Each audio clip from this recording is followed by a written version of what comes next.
Oh, hello, everybody. Welcome back to another Duel Commander stream. Some bookkeeping up top before we get started. I have two things to mention. One, and most importantly, so listen, if you're skipping ahead to the content, please stick around, listen. The Duel Commander challenges on MTGO have been updated. They're going to demand a minimum of 24 players, which probably doesn't matter to most of you, but I would like to see this format flourish, and as such, I will be attempting to regularly play in this Saturday Duel Commander challenge at 7 a.m. Pacific time. There's also the only other challenge currently is going to be Monday 8 a.m., which I am gainfully employed, cannot play. But please, please, please, if you have the availability, please sign up for these events, especially earlier when this. I really think it's very momentum driven.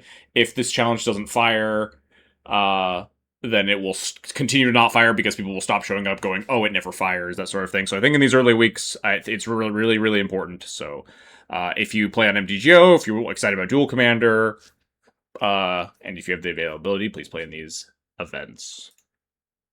I will be. I don't know if I'm going to make content about them. Specifically, I don't know. Maybe I'll record them. I don't know if I'll stream them. I'll just record them and post the videos to YouTube later. Do something like that. But let me know in the comments later if that's something you would like to see. I genuinely don't know what I'm going to do since I'm still kind of working out the logistics of fitting this stuff into my schedule. Second, I also have a new video out that has been doing extraordinarily well that I posted on Saturday, last Saturday, as of whatever you're watching this. Is running Cloud through a Duel Commander Gauntlet, something I had alluded to previously. Where I played Cloud against 5 of the best decks in Duel Commander. It was very fun. I'm glad people are really enjoying it. I'm looking forward to making more content like that. Maybe something more YouTube focused, not just stream dumping grounds. Although it's just that's very easy for me, very convenient to do a stream and put the stream onto YouTube. Let me know if you want to see other more focused content. I was definitely thinking about stuff like tier lists, and upcoming cards that I think are going to be potentially powerful in Duel Commander, stuff like that, or more Gauntlet videos, grudge match videos against one specific deck where we play a best of 5, or a streamer battles, that sort of stuff. I think that's all. But yeah, if you want to watch that Gauntlet video, !Gauntlet, in the chat, links to that video. You can also just find it on my YouTube, youtube.com/xjcloud. Anyway, tonight, as I'm being harassed by my friends in chat, and also Toast in chat, we're playing some more Cloud. We got 3 weeks before the Duel for Duels in Mechanicsburg, Pennsylvania, Labor Day weekend. Show up to that, too, speaking of things that you should be showing up to. If you are excited to play Paper Duel Commander, as I am, I'm very pumped about that. So we're going to really be buckling down these next couple of weeks and testing Cloud some more. I've made no changes since the Gauntlet video. But since last stream, we have updated with the Queen of Dale and Keely the Resourceful. I think both these cards have been really good so far. Queen of Dale especially. That was not a big surprise to me, though. I was kind of expecting this card to just be great in Cloud, and probably just a mainstay in every white X creature deck in the form. It's just a very, very powerful card within the context of Duel Commander. Does a lot of what the white creature decks want to be doing. And then Keely just works very well in Cloud as sometimes better Pure Steel, oftentimes worse Pure Steel. Both triggers only being once per turn, but also a much easier Metal Craft trigger being Enduring Story instead. So you can equip things earlier, faster, which can definitely be relevant. That being said, I think maybe next week I'll take a closer look at this list and try to talk about some of the cards that I want to be cutting, some of the weaker cards that I'm looking at shaving off. I kind of want to fit in a Thalia, but I also kind of want to try a couple more removal spells. So it's tough to find the slots for everything. So I'm gonna be maybe buckling down more for that next week, since we've kind of sat here talking for long enough. That's not the right cue. That's not the right cue. There we go.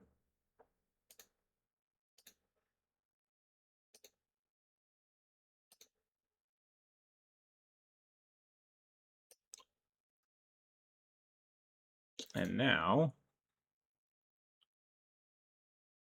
we can play some Magic.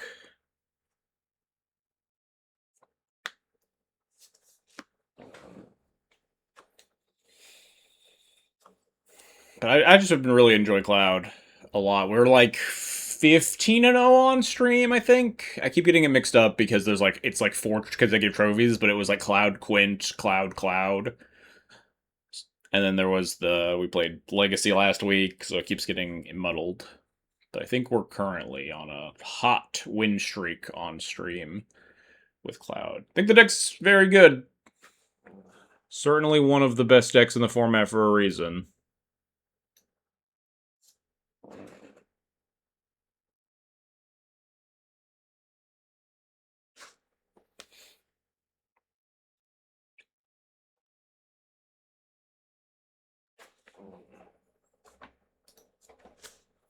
Might be something actually. I was mentioning finding the more cuttable cards. Might be something to just do between rounds of the stream today, depending on how fast our rounds fire.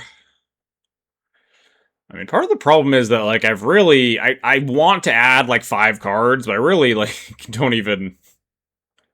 I'm just very happy with all the cards in the deck already. I don't really have anything that I would like to cut. Let's talk about the most cuttables. This Shadow Spear, I'm still pretty iffy on.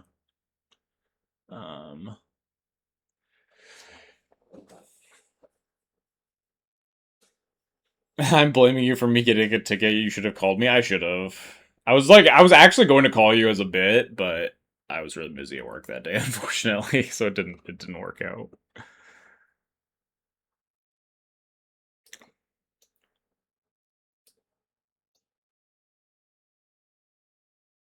No Quint gaming. Yeah, I'm pretty locked in on playing Cloud until the event, just because I want to test Cloud. Just like I only have 3 more streams. Not gonna play the deck that I'm not gonna play, right?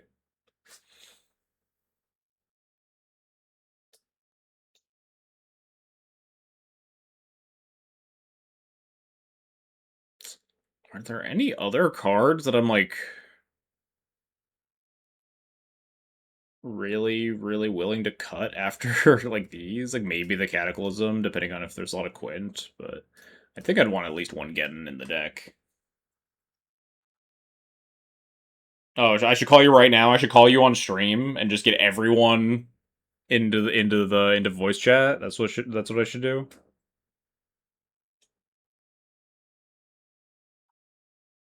No, we were watching a movie.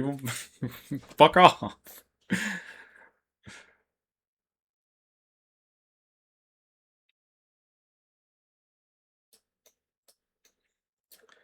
I don't think there are many other cards that I would really consider cutting at all besides, like, kind of these 5, and even then, I guess, like, THC comes and goes. Um,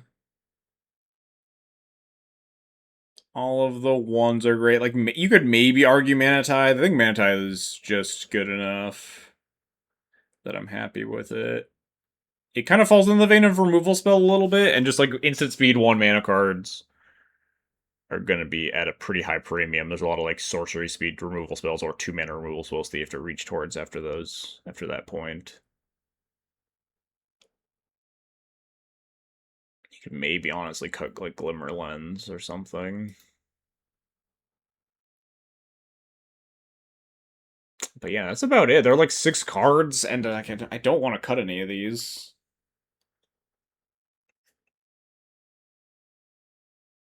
There's gonna be a Zur the Enchanter player of Pennsylvania. He's already locked in. Wow, alright.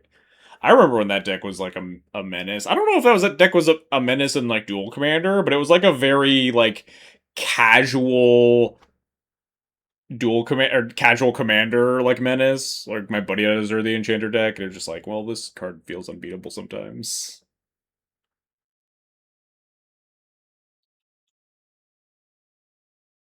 Mana Tithe maxing to Mog your opponent for maximum aura unked. Oh my god, don't even. Get out of here. I tried to get him to play anything else, but he simply will not. I mean, that's base, honestly. The best thing you can do in any format is play the fucking cool deck that you're excited to play.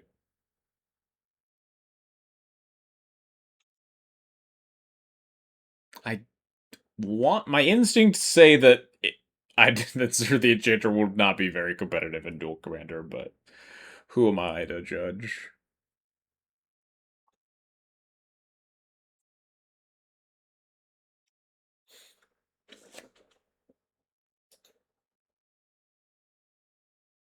Sighed, looked at his tech list and told me we should play Aang's Iceberg. Is that does Zerg gets any enchantment, right? That wouldn't make sense if it was auras, right? I don't remember. I haven't read the text box on Sir the Enchanter in like 100 years. Yeah, I guess an enchantment through CMC 3LS. I just think of auras because like the first aura that my buddy would always get is like there's like an aura that you can pay mana to phase him out or something, so he's just like immune forever, and then you just kind of. Are the new mystery boosters commanders legal in Dual Commander? Not until October, I think. I think the official release of that product is like October 3rd or something.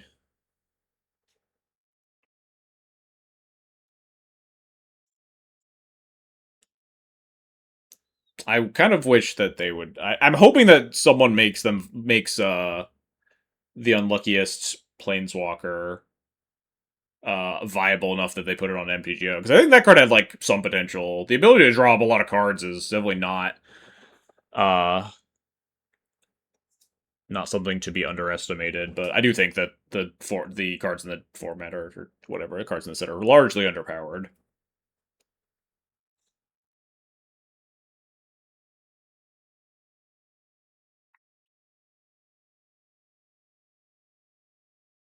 You could probably play a blue white deck. The Battle of Wit stuff is a meme, but like you could play like 120 card uh Wits and then play Yorion, but that's probably worse. Like, there are some pretty good blue white commanders already, and just like having a bad one just so you can play Yorion doesn't seem like the best idea. You could just play Yorion if you wanted Yorion that badly, right?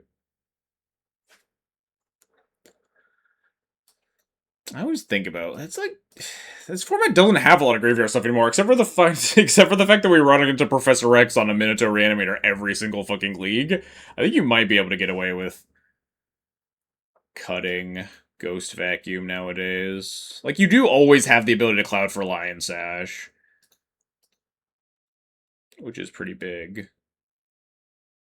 I don't know. It's kind of sucks when you don't have the ability to Urza's Saga for a graveyard piece, though. 5C Terra is a deck too. It's good to have that second piece. THC is just THC extraction specialists are just like pretty good 3 drops, like a lot of good value or stats or like vacate bear effects. I've boarded it into THC versus Raph and Mikey, which I think is correct in my sample size of like 1. But it felt pretty good. Just like good at hating on mana bases, multicolored mana bases, but like we gotta make room for other cards somehow, right? I feel like I just have beef with Shadow Spear. I think it's like I don't even know. I don't want to. I mean, I guess I could probably spoil. Who's watching this video without having already watched the Gauntlet video, or is never going to watch the Gauntlet video? But like, Shadow Spear, kind of not that good versus. I mean, it is good versus Tifa, but it's like kind of awkward.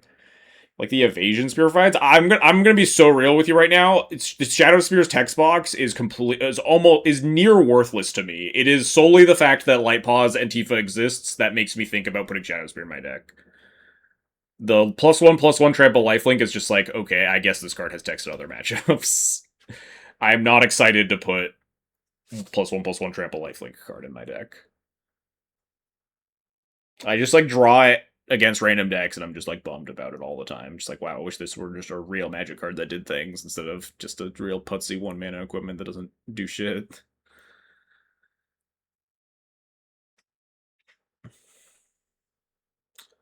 And Forge Tender. I like having access to like 1 pro-red creature. Obviously, with 2099 band, Forge Tender gets a lot worse, but the commitment level's a lot lower. A 1 mana 1/1 is a lot better than like a 2 mana 2/2 in Sanctifier. It has a more utility because you can tutor it off of Ranger Captain. Still like good against Aragorn and really good against the red decks.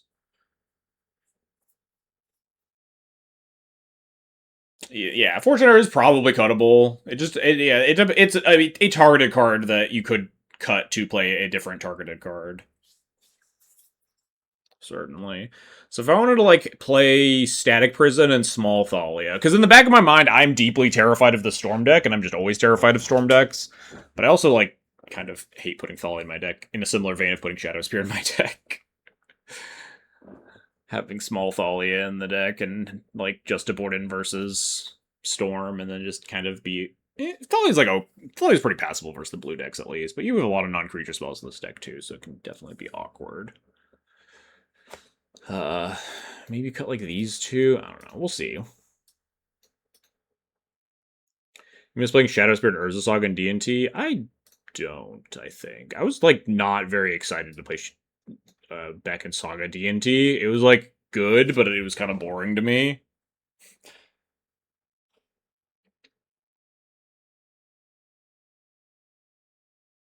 Kind of hated the play patterns of Saga and D&T. My pro tip is the Pennsylvania meta is not very red heavy. Is it? I keep getting told that like there's a really good VV player that's going to be there, and I feel like you definitely want like a Burn to Fortune if that's the case, right?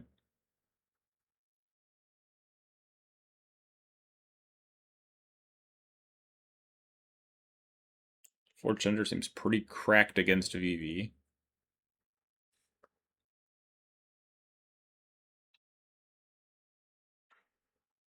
Although I think Cloud in general is pretty cracked against VV. I got very limited testing time against it because it was like VV took down French nationals and then got like 3 cards out of the deck banned, and then people played it for a couple months, and then Spider-Man 2099 came out, and then it just vanished off the face of the earth, never to be seen again. But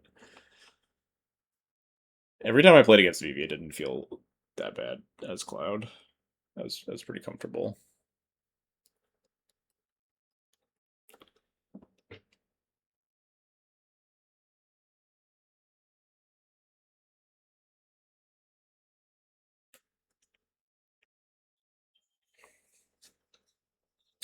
I think part of the feeling on these like last 5 cards in the deck is that you just even in a world where you're just like, I guess especially in a world that you can't sideboard, you just kind of can't tech for every deck.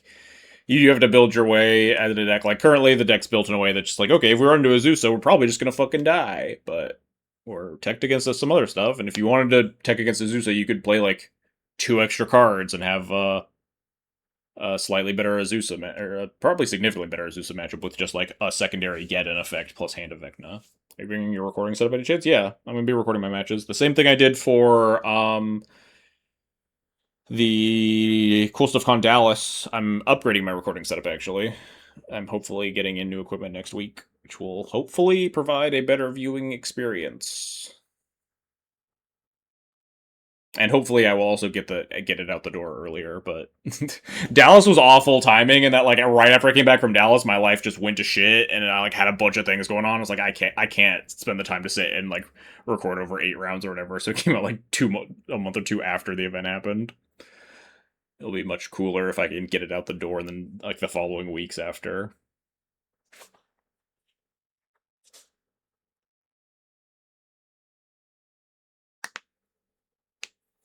Man, round 1 usually fires fine. We don't got folks around tonight though, apparently.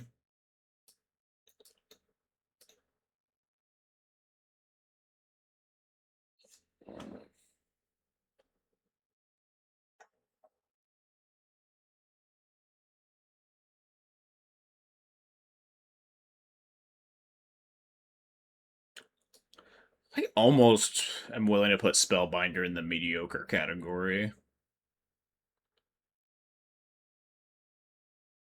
Feels less cuttable than these other ones. I like the better higher quality interaction, hand information, that sort of stuff.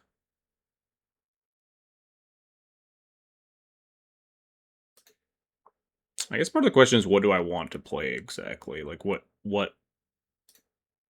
am I willing to register over these cards? And I think the answer is Static Prison and Small Thalia are definitely cards that are on my radar. That's not the right one. One of these. There we go.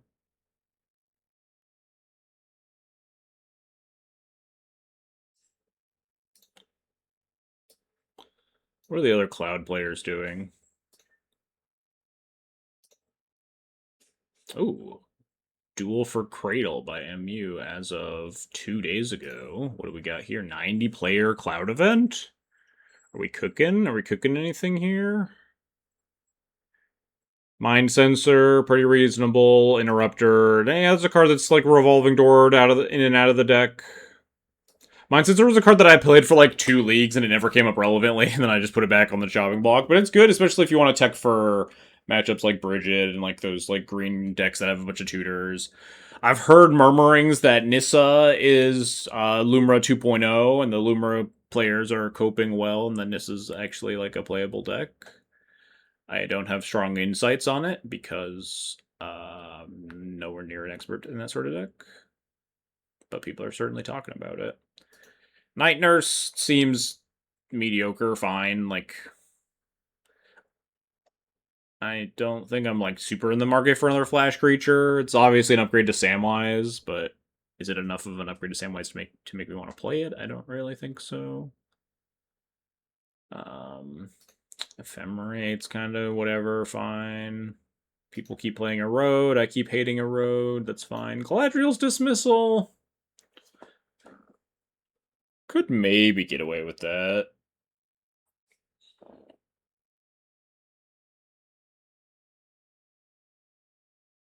This guy's down 2 lands on me, really? That feels a little bit greedy.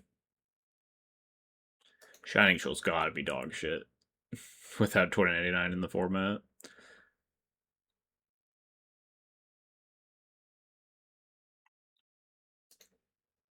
Hey, another The Mind Stone Believer. I felt this card is really good. I'm not excited to buy one in paper to play at the event, but I've been liking this card a lot in Cloud. Some people are like, "Oh, Cloud's not a mana rock deck," and I think the answer is, well, there haven't been any mana rocks previously that have tapped for white and also just been like late game mana sinks. Oh, here's Professor Rex right on schedule. Playing a Minato. Last time we played against him, we got massacred. What are we thinking this time, chat?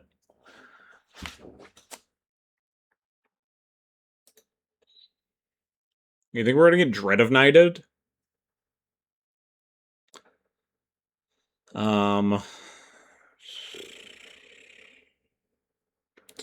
Don't really know the sequencing here. I think it's been, yeah, it probably has to be Benevolent Bodyguard if I just want to do the race to Lion Sash thing. Bodyguard into Cloud into Lion Sash.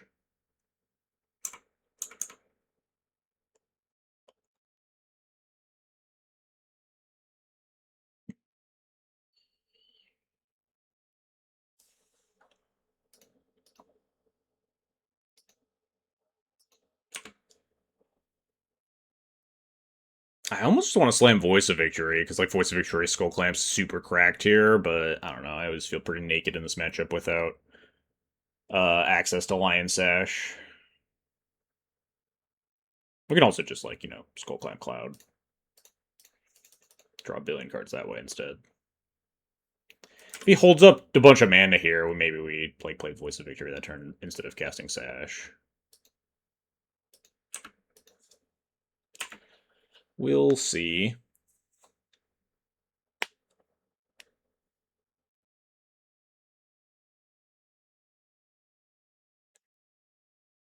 Yeah.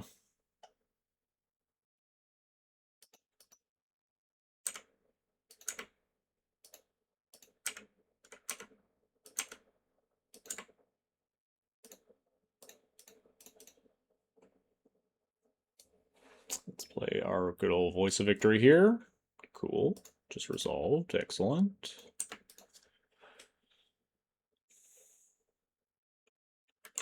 So we get to, like, draw 2 cards and play Sash next turn, potentially. Could untap and cast a removal spell on Voice of Victory here. Just has, like, a Fatal Push or something. Mill Demonic Tutor? Just, like, really need a land drop? Why would you mill Demonic Tutor?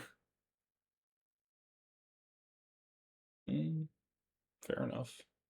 I don't have a removal spell for this, but we can draw a lot of cards to find one. I guess I put in Witch Enchanter in case this is like Bahamut. I have another land rolled up already. I don't think Sneaking Sash into play matters a ton. I guess maybe putting GTA into play could kill a giant creature, huh? Is there any other things that Witch Enchanter would beat? No, I think I need to like draw a million cards and not attack with Cloud. It only beats like 6 toughness worth of stuff. Put in Witch Enchanter. Oh, it's the Wrath. I should have put in the Magister of... I should have put in my GTA. Oh well.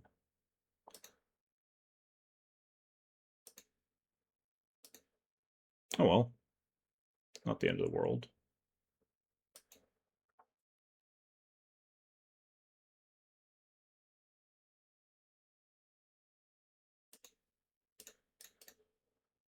I guess it is kind of the end of the world, huh? Oop. Hang on. Don't do that. Because he can play a Minato and flicker the Magister and just like kill my stuff over and over. I think we want to just do this.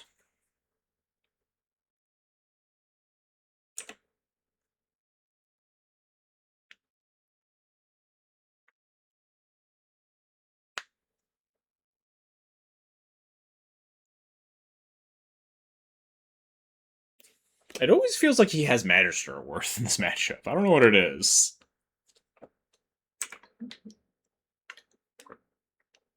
I always feel like I'm getting Magister worth specifically here, which honestly could be a lot worse for me. Am I going to get punished for the Sorcery Speed Activate Sash? It's just so I can equip the Skull Clamp. I mean, I think we're far enough behind that I'm not really allowed to play around a ton. There's Ashen Rider. Alright, do we also have Reanimation Spell? We could probably just go to game 2 at that point. Because we just draw, like, Solitude.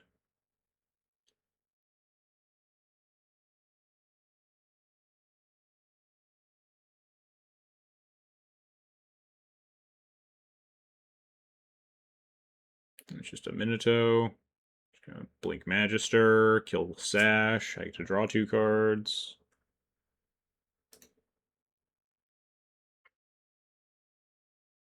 Perfect.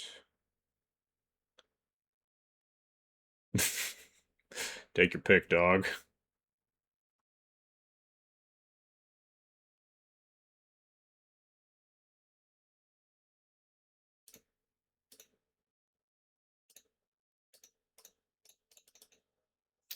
I think this is formal wear. Clamp Cloud, draw 4, believe Cloud in the graveyard territory.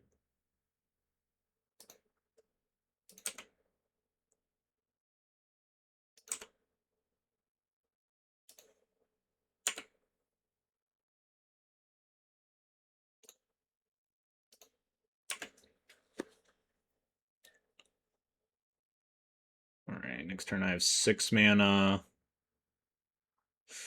Flute, a Minato. Sigarda's Aid, hold up Formalware, maybe?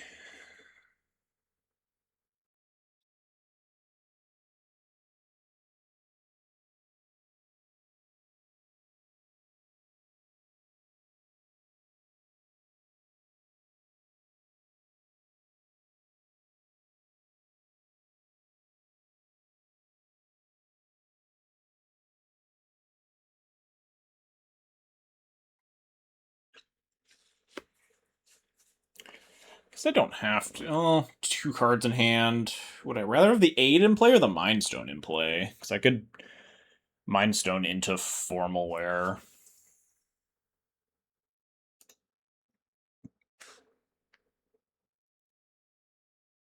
And still have Flute. I like the ability to flash it in, though. Maybe I should have put Club in the command zone. I might just want to get back Voice of Victory. No, probably not, because we probably want to get back Cloud and go get Masterwork for more formal wares.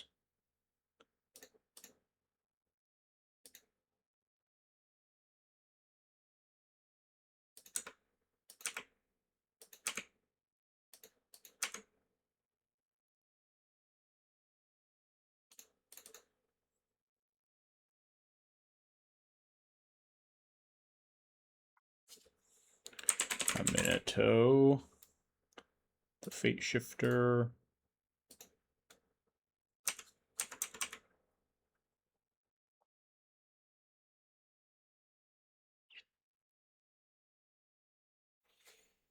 Is this a moment where I have to go get Shadow Spear so I don't die? So I can race?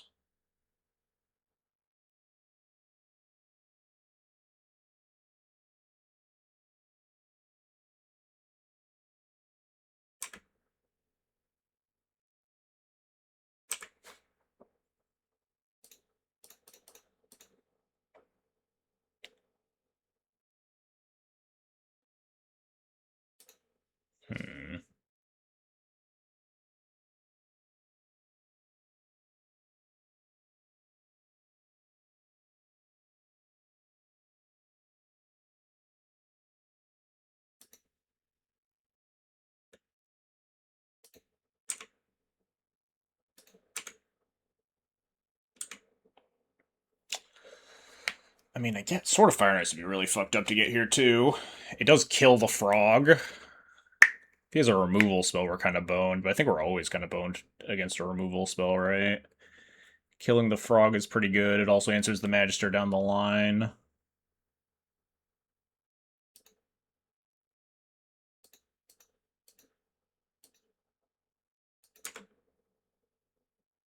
Also, wait, does it kill him? It actually, this is just lethal, huh? I guess I'm supposed to go for it.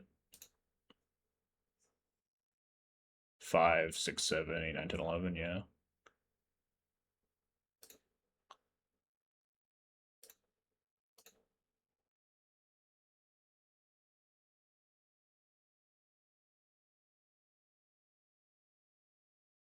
Ouch. Yeah, there's the punish. We're not dead.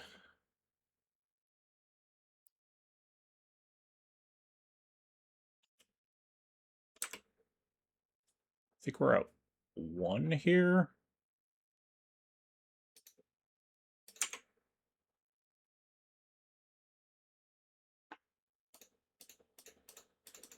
But obviously my opponent drawing 2 cards is not great for my prospects.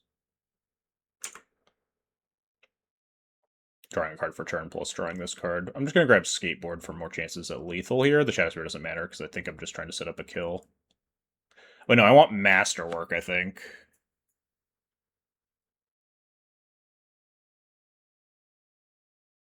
Could set up a Voice of Victory kill.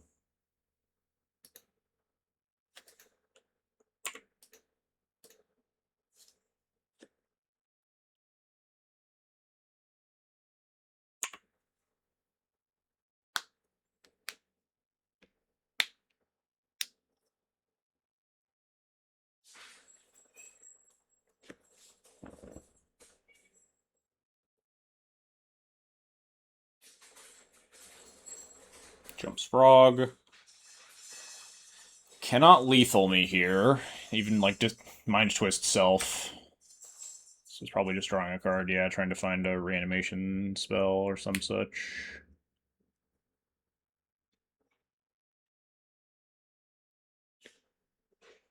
Necromancy on the Ashen Rider. I think that's game. Because you exile the cloud. Oh, exile the flute and then wrath, and then flicker the then flicker the Archon. Yeah. Exile the cloud after that. Sure. The Skull Clamp. Excuse me. I guess if I had flute, we could have lethaled here, but now we're not going to lethal. Oh, there's the massacre. I think if we draw an answer for... Wait, no, aren't they dead now? Hold on. Didn't they just, like, lose this game?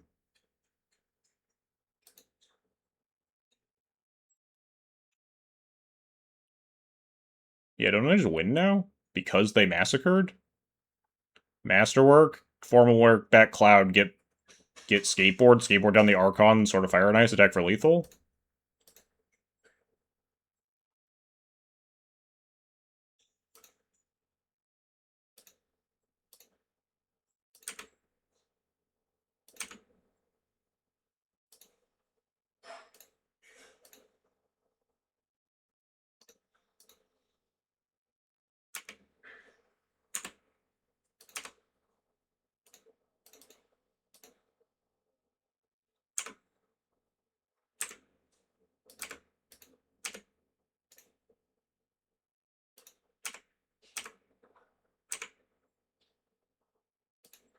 Exact lethal. Bang. Sick. I think we lose there if he doesn't cast Massacre. Well, we draw a Recruiter. And then I think he gains too much life solituting this thing, right? I think we only won that because of that Massacre.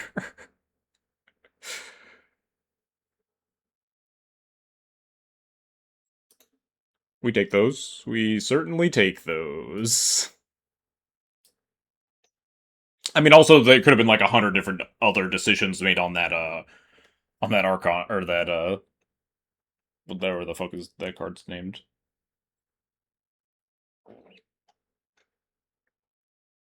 The stupid Ashen Rider, yeah. If he just, like, exiles my one creature, I don't have the access to Cloud Haste.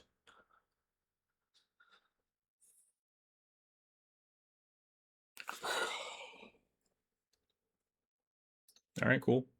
We take those. I should really start packing Containment Priest for these leagues, if I'm gonna run into Professor Rex every night, and he's packing Massacres.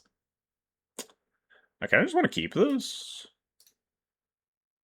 Sounds maybe a little bit suspect, but... Oh, well, this Mantithe gets a lot worse after getting Gataxian probed, that's for sure. But, like, Dust Bowl, especially with City, is really good. Mantithe's just good to disrupt him early, and then we just have, like, you know, always have Cloud in the Lion's Hesh, which is powerful.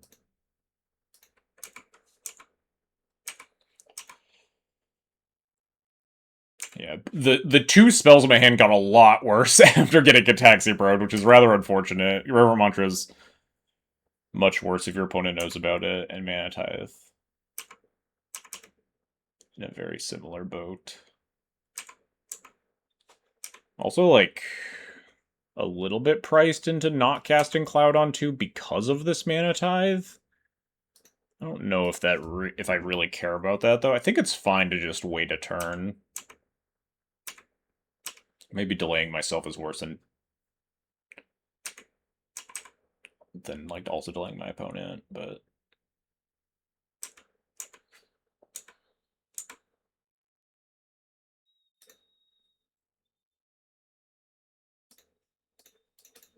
Oh, wait, this is gonna make me move to discard. Maybe I'll just counter it. Oh, nice.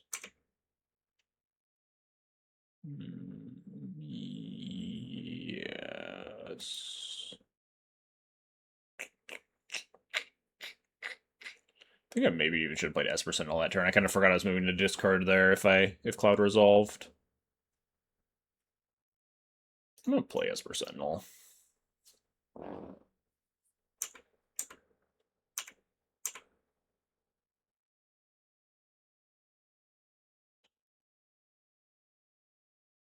I don't think I care about this. Maybe I'm getting, like, really greedy on, like, Reverend Mantra and stuff. Am I supposed to City of Traders Cloud next turn to hold up the Manitithe? We'll see what happens.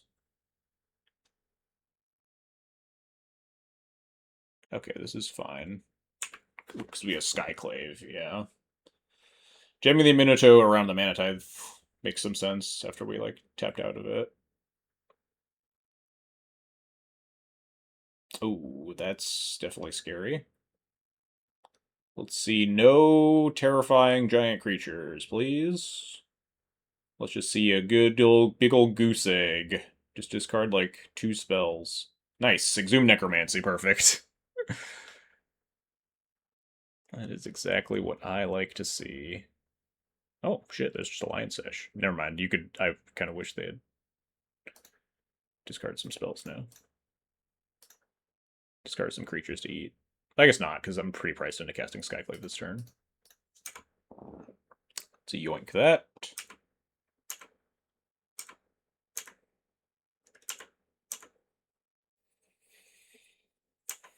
It might be Dust Bowl in time here pretty soon. Psychic Frog. That card's kind of a bummer.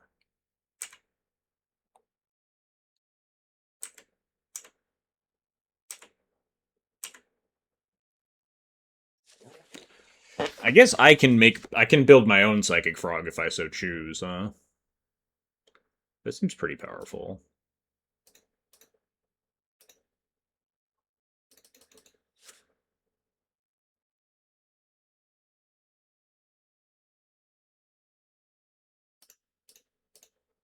Just like very rapidly accelerating my clock, hitting more land drops and stuff. I think is better than just like the Psychic Frog really pushes me to play aggressively rather than like sit back and develop this Lion Sash. There haven't been that many cards seen since the Careful Study either, so I could force them to discard a card if I want, but that seems worse than just killing them.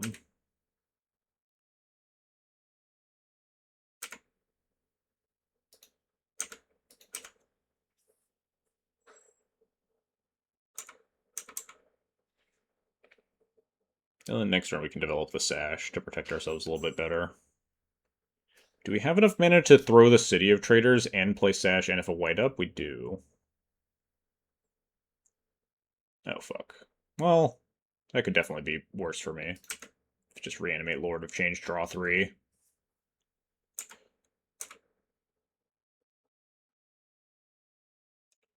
It also might just be discard because I'm never casting it and I do want it in the graveyard eventually sort of situation. But they did discard 2 reanimation spells, which lends me to believe that they probably have a third.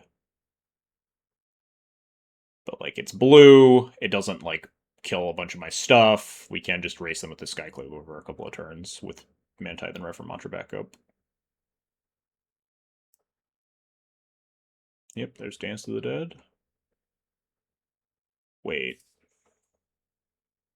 I could kill it, right? But I can't prevent the draw 3, but I can make it fall off at any time by pro-blacking everything.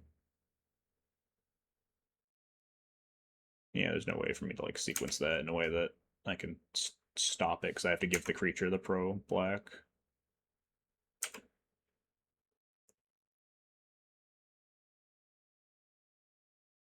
I probably am off the Dust Bowl plan, if I had to guess, now that my opponent's drawn 3. Yeah, now it's probably going to be Voice of Victory into Sash. But let's just attack first.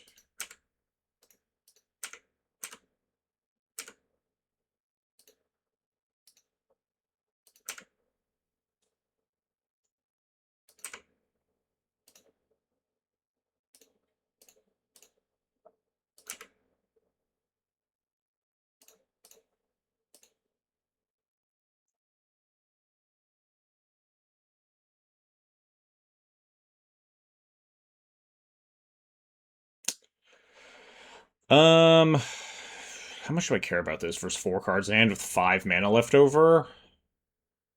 I think I just let this happen. Like, we're killing them next turn. I'm just going to cast Sash and have a mana up to eat something and continue to hold up the Mana Tithe. You want a Mana Tithe this so bad, huh? I just like don't think cashing in this Mana Tithe does more than like keeping them off of like casting like, you know, a Wrath of the Skies for X=3 or something like that.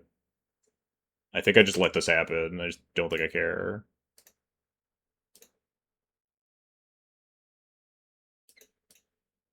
Yeah, just hold up, eat a thing, plus Mana Tithe. Yeah, it doesn't untap. Be nice if he did. Waste 2 mana. And I could kill the Lord of Change at any time with the Referent Mantra. They clearly care about it. I think it's the fact that they can't use it otherwise, so they might as well try to make that exchange, right? If they let it resolve, the counterspell's never happening. But if I waste my Mana Tithe, then they could cast a 5-drop here. They could, like, play a Minato, flicker the Lord of Change, although that wouldn't work because I have Forever Mantra, but, like, something like that. Flicker the Lord of Change, draw 3, try to find Solitude for Skyclave, stuff like that. They can counterspell on their turn, this is correct. They could counterspell my Mana Tithe. Collective Brutality. Make me discard a card and -2/-2 until end of turn. So I think we are going to... I could either Mana Tithe this or just Reverent Mantra pitch Mana Tithe and Oh no, that protects the Alliance Echelon. I'm always going to Reverend Mantra, pitch a card, pro black everything, so I might as well Mana Tide this first.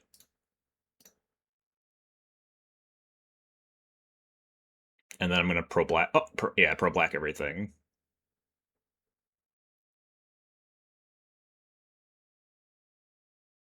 This costs 4 mana to flashback. Oh, should I have eaten that with the? No, I don't have to eat with the trigger on the stack. I can just eat the thing that they would want to reanimate.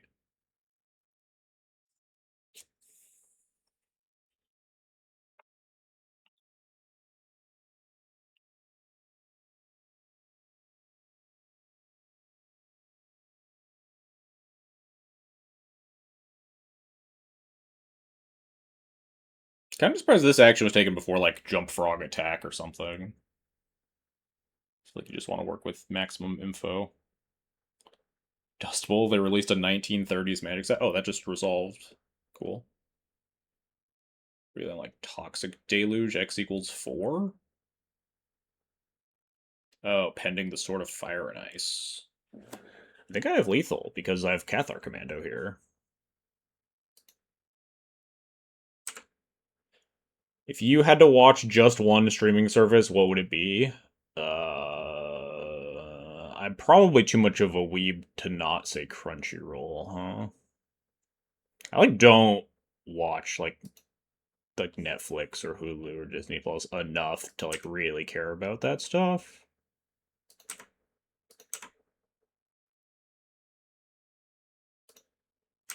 Weeb, yes. Wait, don't I just have lethal here? Why are you attacking? Am I gonna get massacred here? I think I still have lethal, even if I get massacred. Oh, you have 1 mana left. Sure. Oh, there's the massacre. Yeah, I think Cloud for Boots is gonna be lethal here.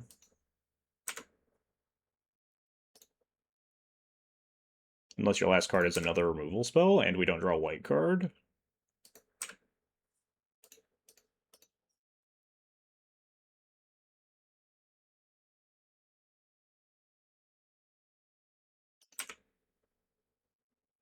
Oh, well, we didn't draw a white card.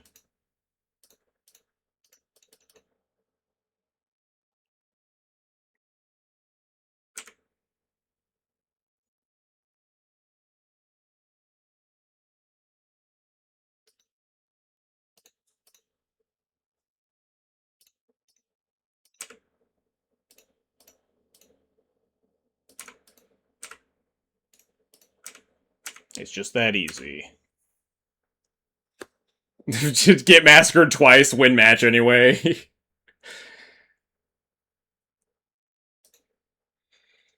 Easy.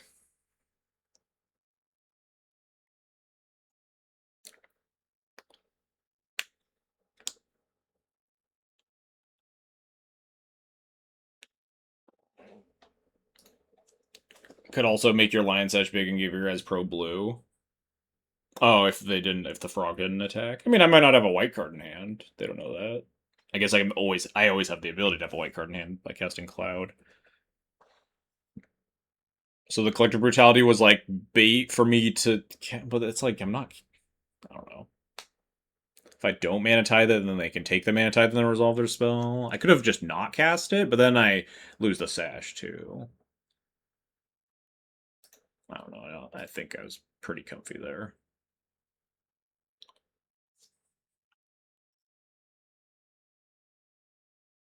Ooh, Emery.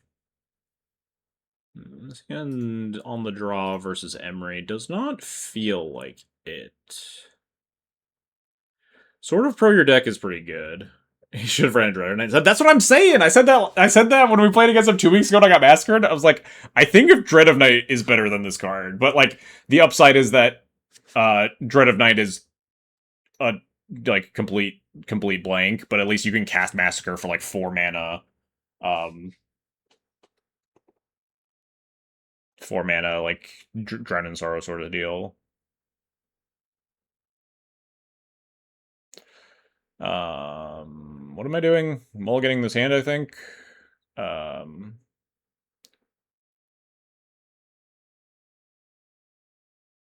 Do I mulligan this hand?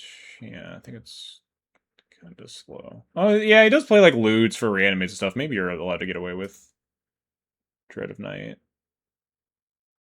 Oh god, these hands are kind of all mediocre.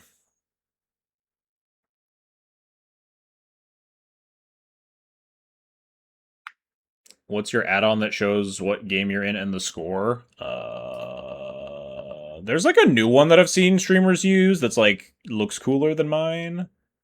Mine is just part of MTG bot, which you add to your chat and stuff, and then you can like there's like an overlay on MTG bot that you can copy and paste the URL into your OBS layout. I guess keeping this mediocre 6. I kind of want to just bottom river mantra. Not a lot of protection against like blue cards that I care about here.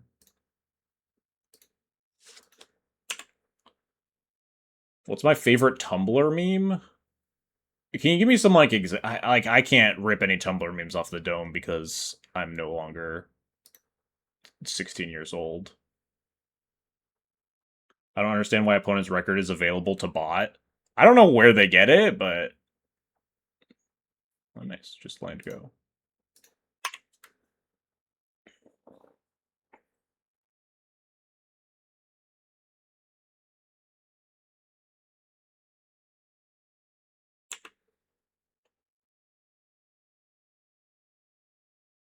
What the fuck hand is it? I put a cap 7 and then went land go as Emery? Okay.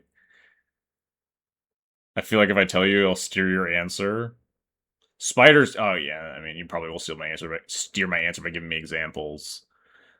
But I like I can't just rip any off the dome here is the issue.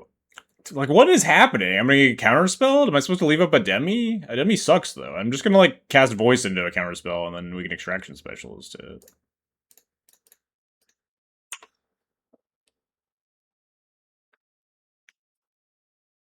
Oh no, it got counterspelled.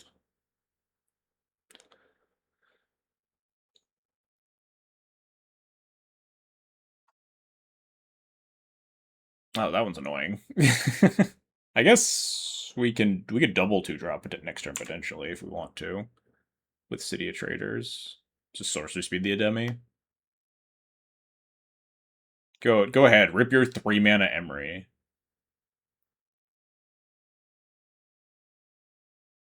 Sigh. Okay, never mind. Hey, let's calm down here. That card's way better than the Emery. I need to like answer that one, huh? It really sucks if my play is just like Cloud Go here. Cloud like grab Jite. I guess he only has 3 cards in hand. If I play City of Traders and then double 2-drop, I could then go Cloud, Jite, sacking City, and sacking Crystal Vein to Jite something else. That seems nightmarish.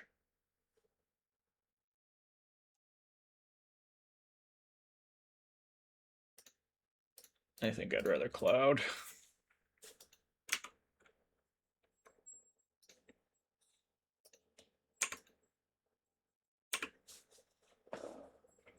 But yeah, I can't rip any Tumblr memes off the dome.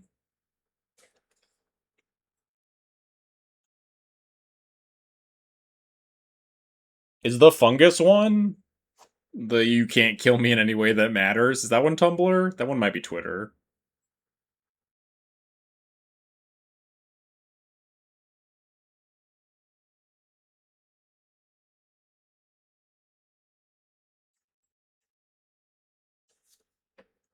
Mills, Kappa Cannoneer, Spellskite Painter Servant, eh? That's Tumblr? Yeah, the fungus one is really good.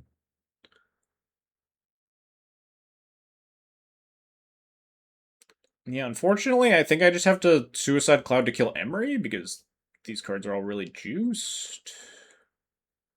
And then I really need to play a follow-up, because the Psy's going to get, like, really out of hand. I'll have 2 GT counters for it. So if I play Equip GT here,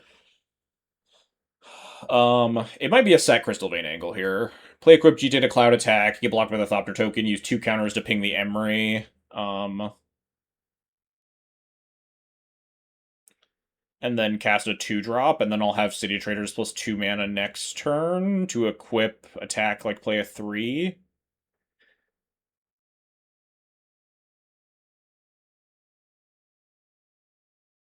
That seems pretty fine to me. We could even leave Cloud in the yard. We could play Voice of Victory and then leave Cloud in the yard to like try to Extraction Specialist it or something. I guess I was supposed to cast Voice first, and so I don't get Force of Negation here.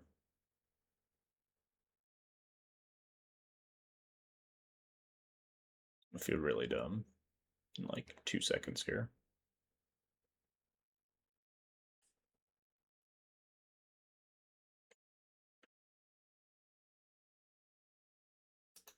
Nice. Not feeling dumb anymore.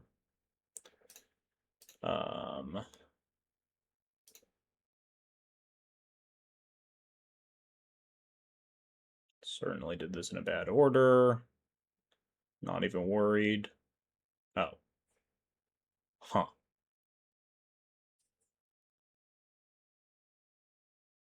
Fascinating.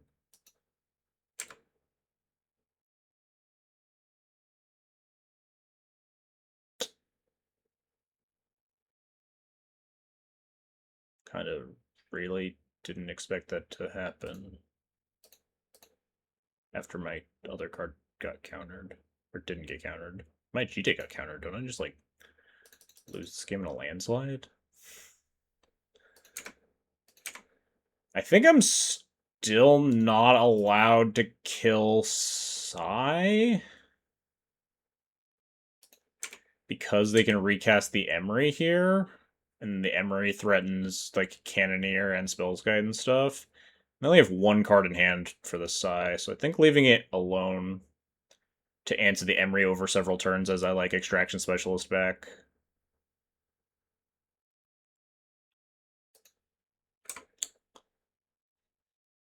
The next question is if I'm supposed to just get back the Voice of Victory with the Specialist or the Cloud. The Cloud can't attack when I have the Specialist out, but I do get another equipment, which is nice.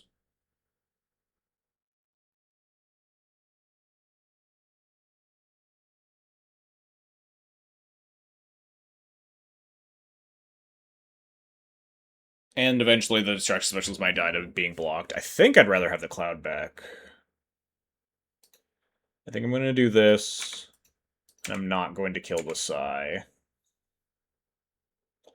Although, if we kill that, the Emery, yeah, no, we don't have enough time. We'll get Kappa, and I don't know how easy it is to beat a Kappa.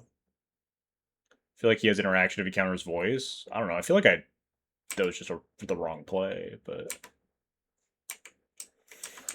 No idea why you would flare the Voice and not the GT.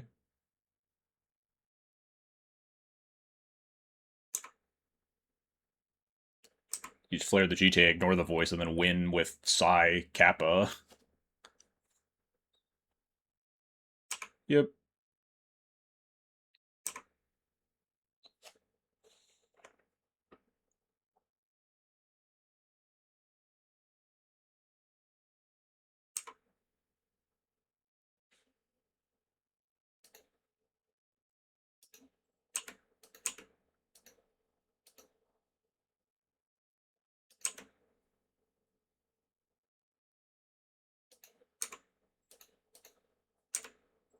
I'm trying to figure out if I need to play this city.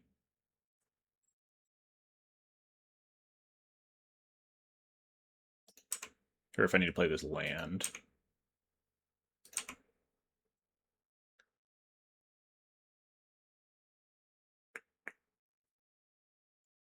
Oh, that's actually really good. Maybe we can wait and just Solitude this Sai. Gets a body and play for the GT. I think I'm not going to play my land, because I don't have follow-up lands for, like, future turns, so I'm just cutting myself off of mana.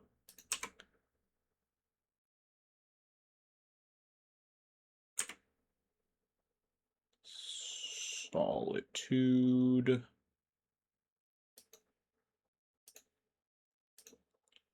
Oh god, I forgot the new GTA window's the worst thing ever. You have to click this, then click this, then click this, then click this, then click the creature. It's terrible.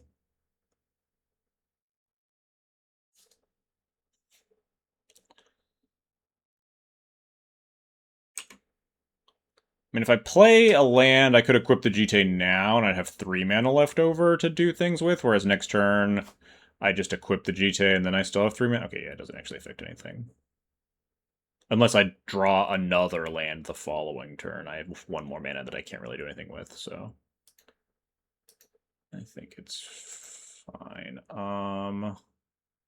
He has 2 mana, so if he really wants to draw a card here, he already can. But if not, we will Solitude this, pitching a Demi. Although, Spellbinder is probably not doing shit at this point. So maybe I just want the cheaper card.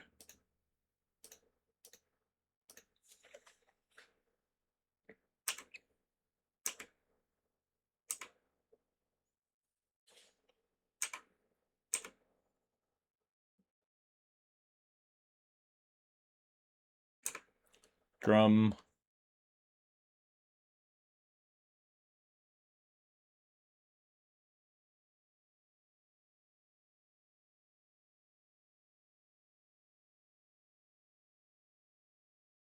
Play Emery again? Do you have enough mana for that? Emery costs 7. Emery costs 4. You'd have to tap your Thopter to cast the Emery, and then you can't block and kill my Recruiter.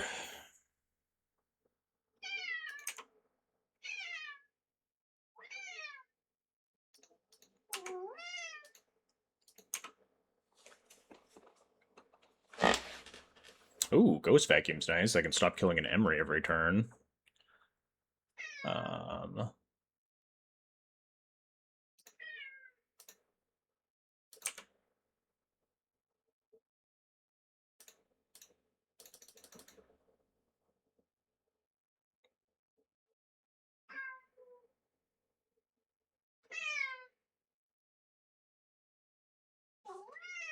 Although I think until they answer the GTA, I'm just going to be able to kill Emery every turn anyway, and I don't necessarily need to commit the Ghost Vacuum. Do you have counter magic? Surveillance can. Sure, you're gonna tap my Recruiter? Sure.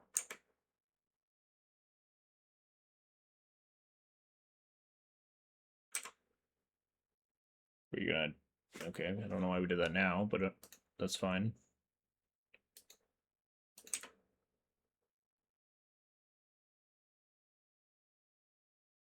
Alright, well, I don't need to waste mana equipping GTA to Recruiter anymore. I could just go get Skull Clamp and draw 4 cards.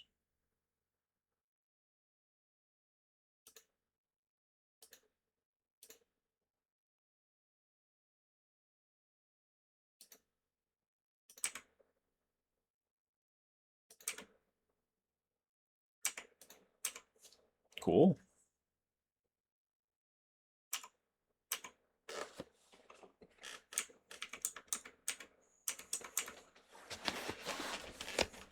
I think Cloud only costs 4, right? Yeah. Although we're down a ton of mana because we, sacked a a Crystal Vein and a City of Traders, but...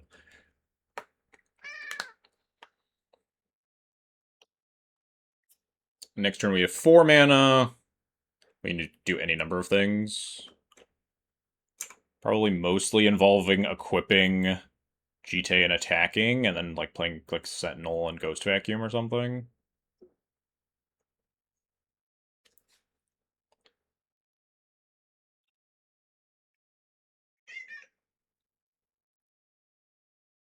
Four, 5, 6.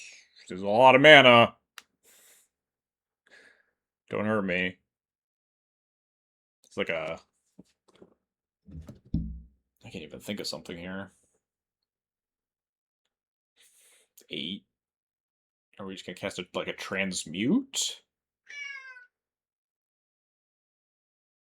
Upheaval? I think I would beat an Upheaval. Because I could just go like land Ghost Vacuum to turn off the Emery afterwards. Did I tune in for the L moment? I don't. I mean, maybe. Who knows what the fuck my opponent's about to cast with 8 mana, but I feel pretty ahead. They've got one card. I don't know what this card could be that would, like, absolutely demolish me. Okay, it's Emery. You got it.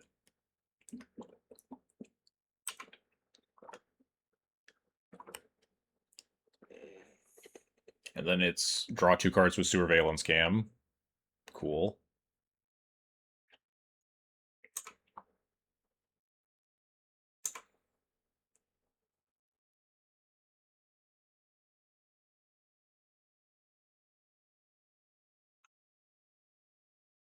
Now what?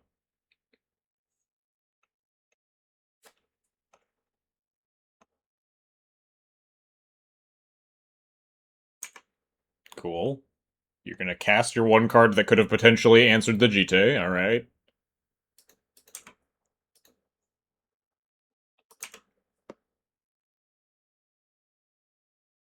I'm gonna go Sentinel into Equip Attack.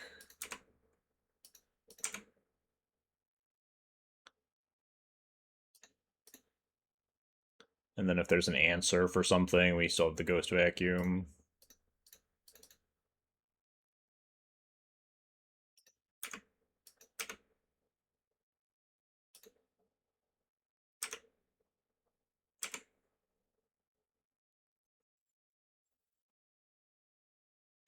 Cool. Would you like to regenerate that?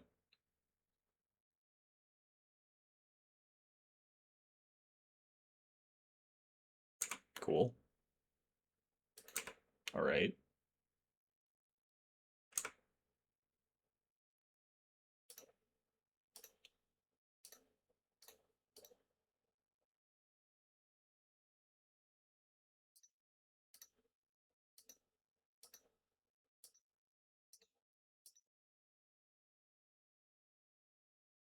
And then we'll play the Ghost Vacuum just in case something goes sideways.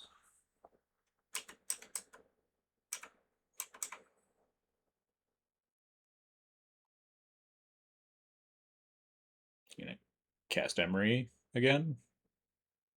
Okay, cool.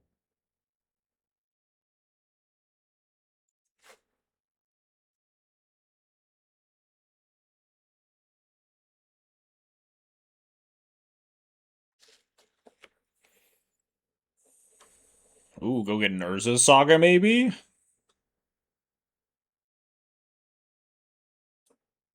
Be way too slow. And also we have Disruptor Flu, but you never know.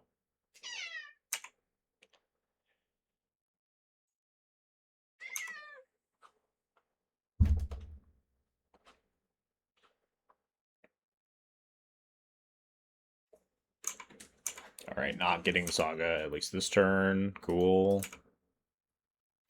You know what? I'm just gonna get this Painter Servant out of here, you know, just in case. I think it's scarier to get randomly killed by than the Kappa at this point.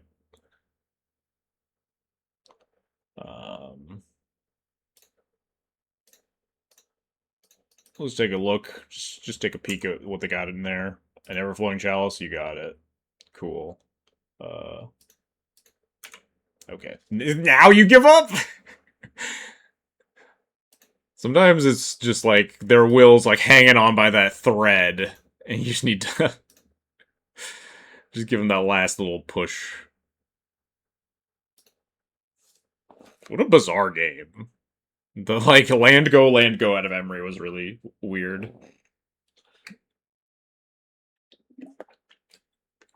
A hand punished by Mind Stone. I have specifically cut a land for Mind Stone, and this would be a pretty solid one with a second land here.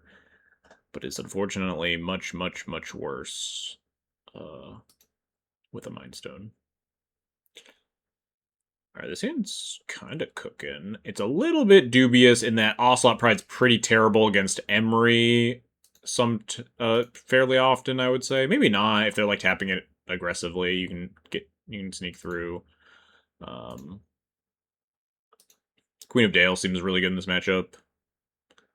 And obviously if Emery starts getting out of hand really fast, then we can at least try to go towards like Cloud or Stoneforge for Sash to try to turn it off. But on a modal 6 especially, I don't think I'm going to like 5 to try to find one of my like very narrow specific Emery answers. Ooh. Shackles is a little spooky.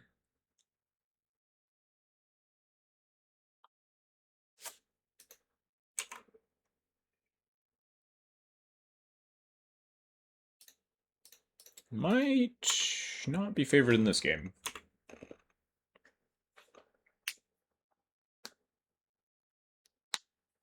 Am I allowed to play Queen of Dale?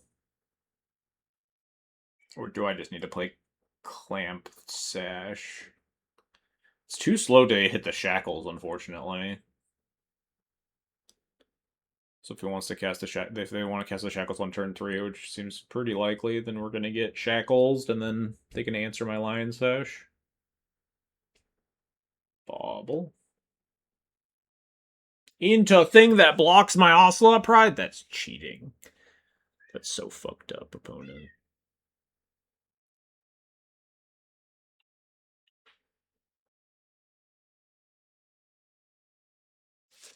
What is my plan here?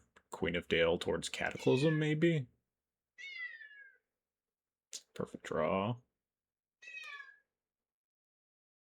Maybe he somehow misses a land drop with Personal Howling Mine and we get Lion Sash online? That's probably a little bit more likely.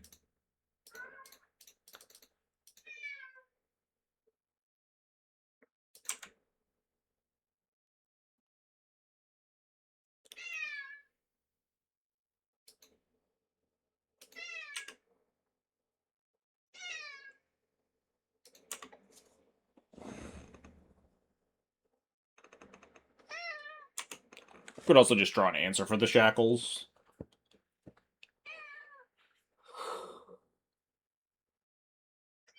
Oh, there's third land.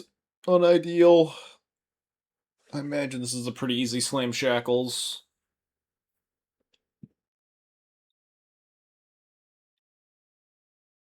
Gonna be a really fucking annoying card to fight through.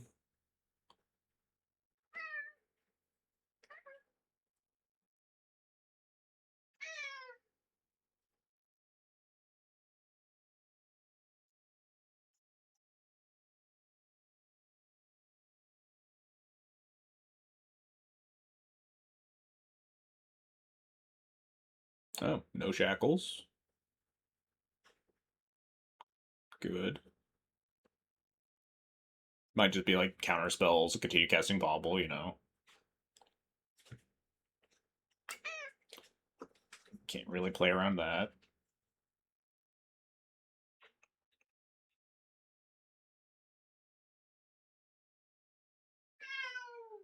Kitty, go away.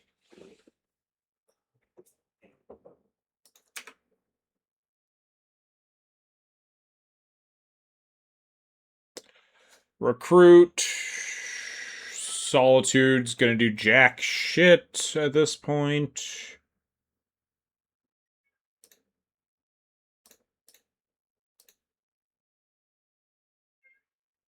Just came back from the store, another 3 with Cloud play against Ellie, Aminato, and Tifa. It's memory lapse, sure. That seems like pretty solid matchups. Nice job. Are you playing a Shadow Spear on your list? I've been curious. I've been wanting to get more input from Tifa and or Cloud players on whether the Shadow Spear is really making like the difference. Because I kind of don't like Shadow Spear, but I do begrudgingly accept that it probably improves your Tifa and Light Paws matchups by a pretty discernible amount. There's the shackles. We can like slow answer that. Actually, we can't even if we like recruit Sky. Wait, what about like Strike Force moment? Probably very slow in that regard. I was thinking about like because if we try to shoot the if we try to exile the shackles, they can just sack into the Claws of Gix.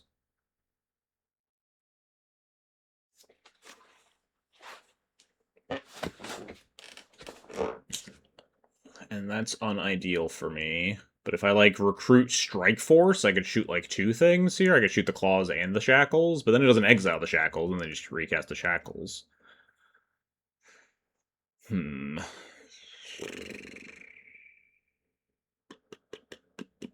think it's just. I don't know the way this game's going. I kind of wish I had cast Queen of Dale on turn 2. I don't think it would have mattered especially, though.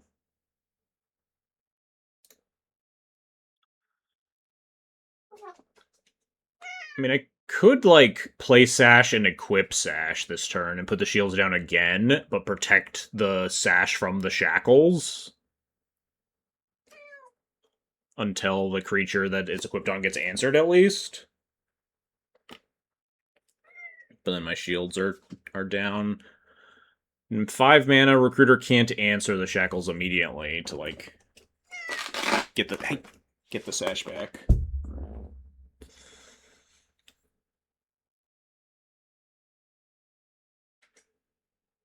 No Shadow Spear is beating Tifa. I like to hear that because I really don't want to play Shadow Spear.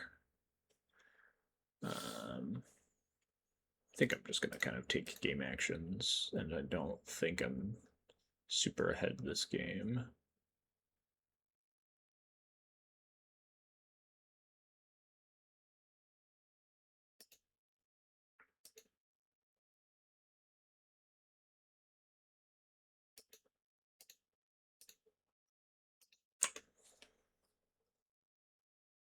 Oh no, this is dumb. They can Claws of Gix, Vidalcan Shackles actually just like kill my creatures every turn for 3 mana.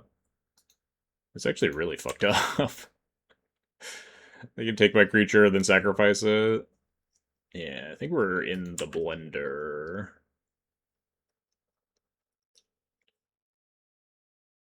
It's kind of the nature of Molta 6 on the draw versus Turtle and Emery.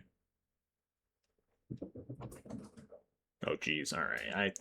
I mean, if it wasn't like a full minute up on clock, I'd be a little bit more tempted to concede, but we might just be in like take game actions. My opponent's going to take like 20 more turns to actually kill me. Night Nurse played really cool also. Yeah, I mean, it's like a fine card. You're allowed to play Night Nurse. It's kind of unexciting to me. If they sack the Cloud, we can recast the Cloud. That gets us a better Hatu Sarase Strike Force.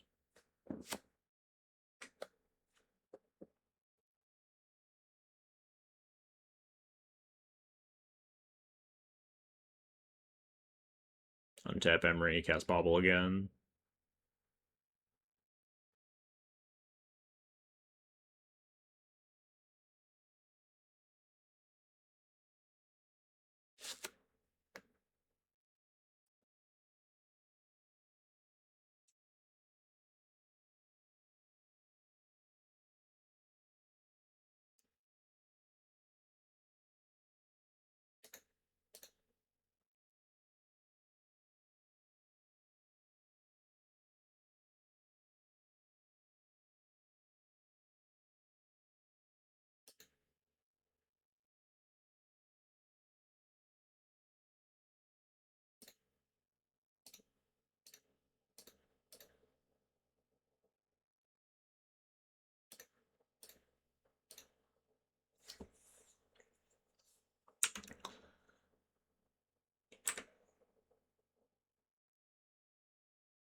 Grab 4 more in case he finds the line of sacking my creatures, I guess.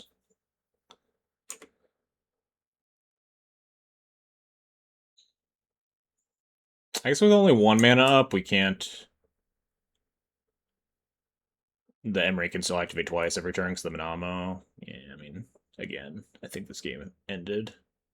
I think in paper I would have picked up my cards like 2 or 3 turns ago.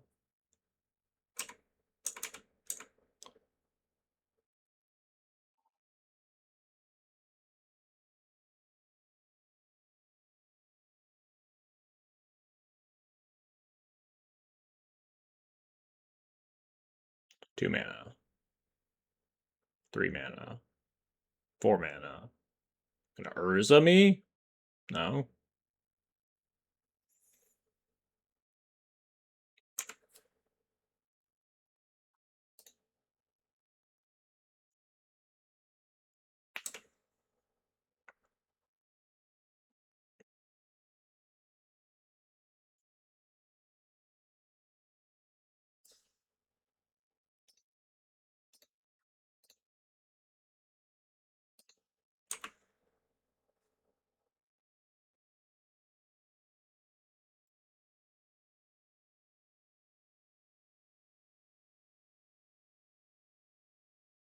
See if they see like the sack Astrolabe to Claws of Gix, like untap memory, recast it. But I think that's all just worse than.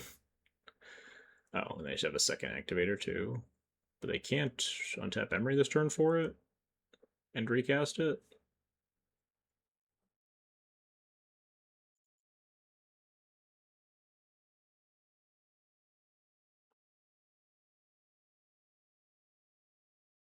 Tapping like Kappa.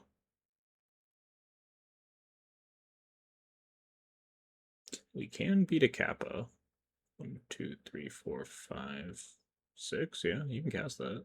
I guess that's free to cast, sure.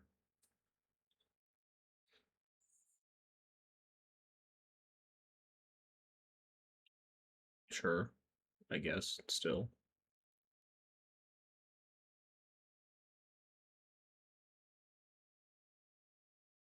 No Kappa? What? They tapped these. I'm pretty sure.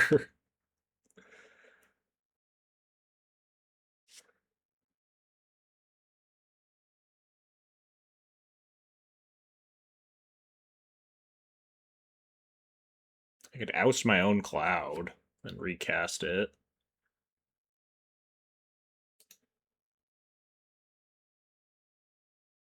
I could just reconfigure Sash onto the Pride.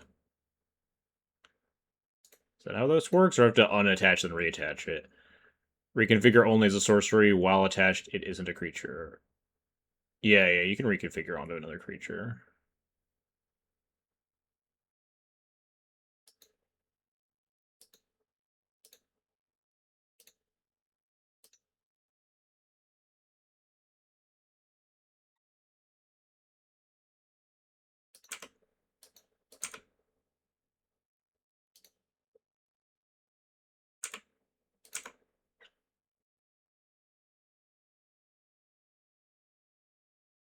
Oh, right, that's how that works. Kind of forgot that there was a Maze of Ith in play, sure.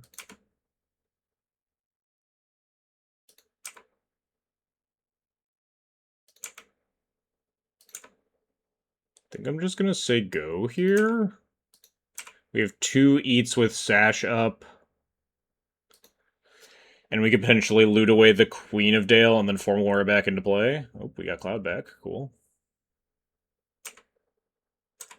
You gonna steal my Ocelot Pride instead?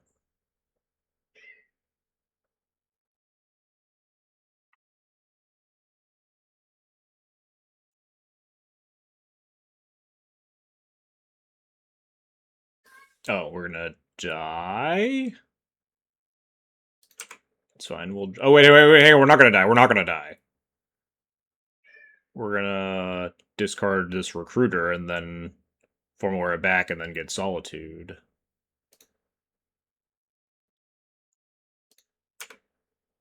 And then they're gonna sack into the Claws of Gix, and then no, then we can eat it. Then we're fine.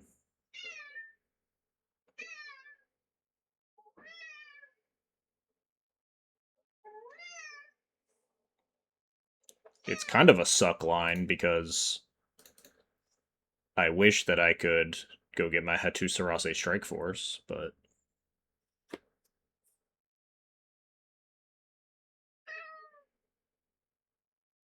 it is what it is.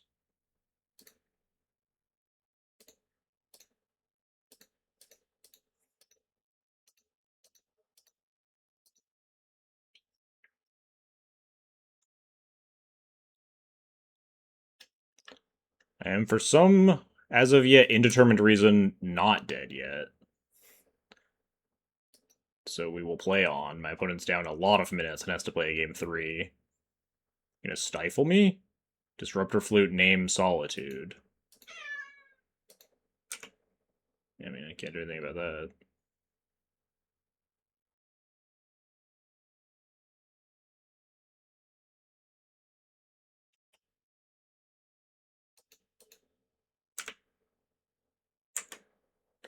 Oh, we're 1 mana off of Cathar Commando as well. None of my other guys do anything. Cool. Alright, well, we got a game 3.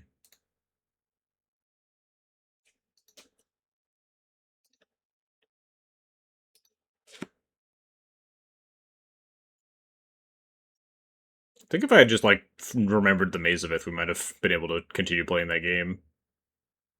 And don't, like, waste my time equipping. Jesus. Uh-oh. Uh-oh. Uh-oh. God, this hand is really close.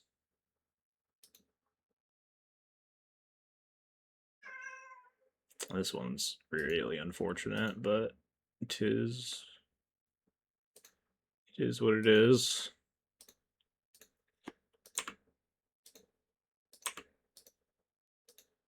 Just hope he doesn't have, like, a real sicko 7. Second 0. Alright, unideal 7-card hand for me. Mill garbage. Alright, we take those. Spells guide nothing. We certainly take those. I think I want Jite here? And, like, lay down arms the spells guide and play out and play Jite? Maybe I just need Clamp to reload here, but I don't know. I hate leaving the Emery in play unanswered, and, like, I guess Sash is, like, maybe safer. It's online next turn to beat the Emery, but if they had, like, a Bobble or something to defeat the Emery, they would have played it out. They could have, like, 1-drop Star or, like, Conjurer's Bobble, stuff like that.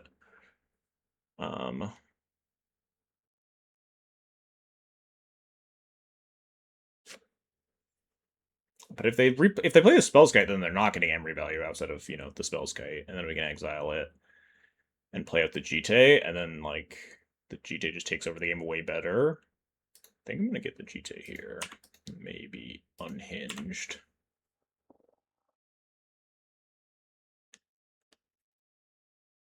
Two mana. Got your Spellskite value. Yep.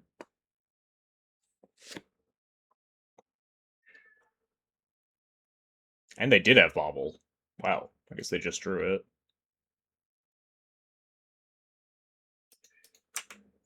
That's kind of annoying.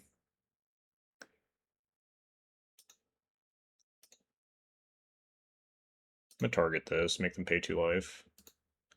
Minus. Oh. Huh. That just worked. Cool. Kind of didn't expect them to F6 with the spells get in play, but okay. Obviously, they can recast it and the spells can protect the Emery now, but that's just better for me because they don't start drawing cards off the Bobble. Shackles is slightly alarming, perhaps.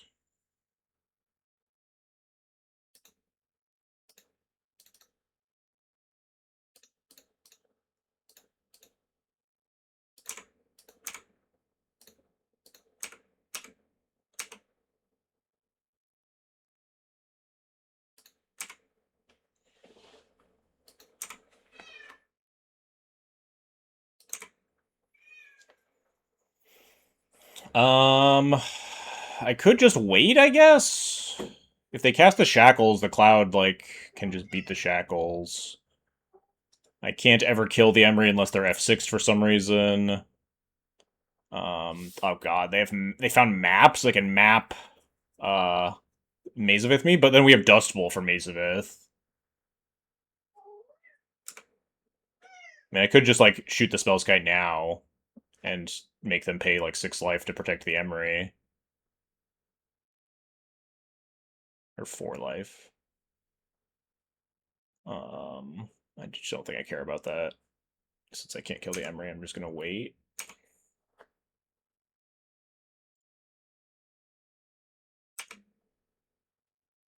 Yeah, because if they have land, they can recast the Shackles and then try to take the Cloud, and then I just need to be able to counter it by pumping. I was kind of zoned out on the Jeweled Amulet part of that sequence, but getting them to 5 mana is scary for the Shackles. This is power less than or equal to number of islands. So if they play island, I have to use 2 counters, but then I can still, like, handle the board.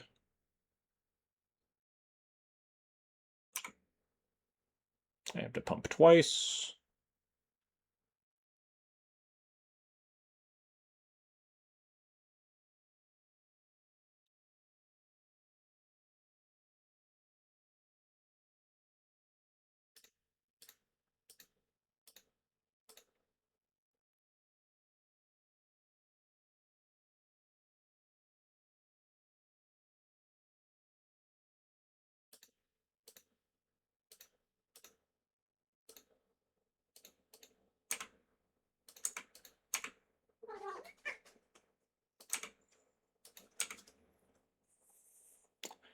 Enough, kitty. Hey, I'm trying to concentrate.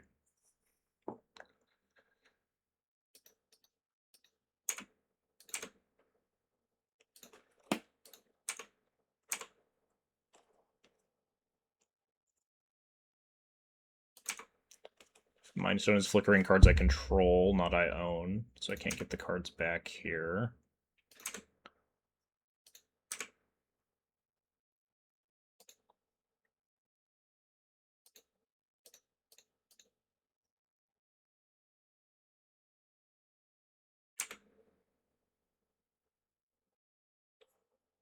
Oh, fuck, this Moonstar prototype is really bad for me. Let's exile it, and then they can never channel it? Perfect.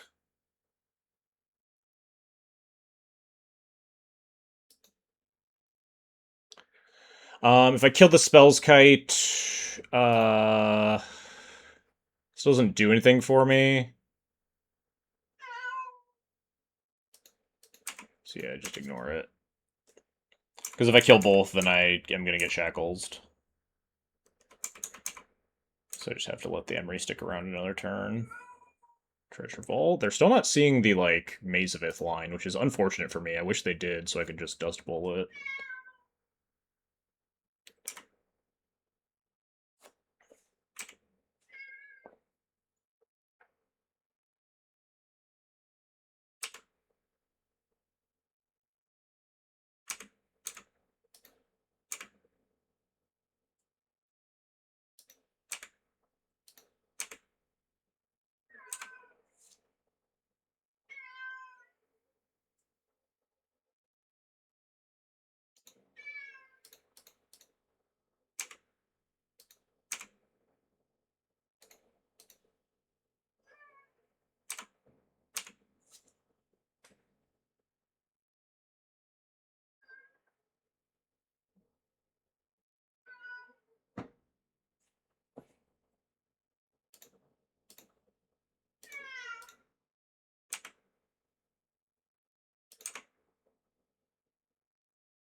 What's this? Are we just treasure vaulting here?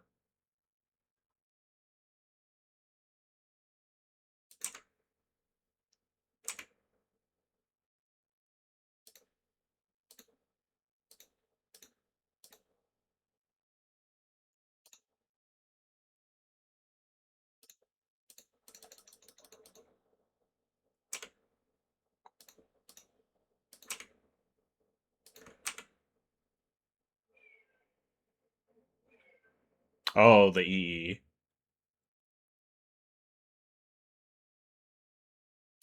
It's a little awkward.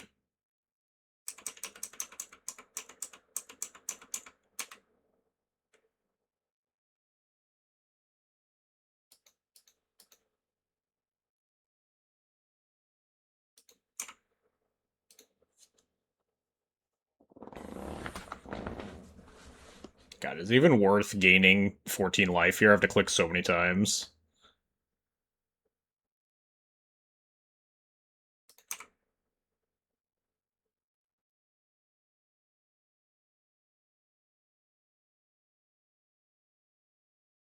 Yeah, it's not worth.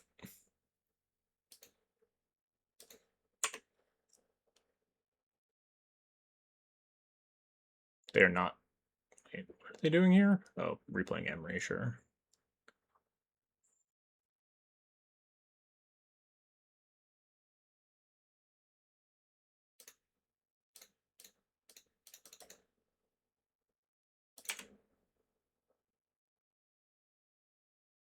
Like 4 mana here.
That should be game.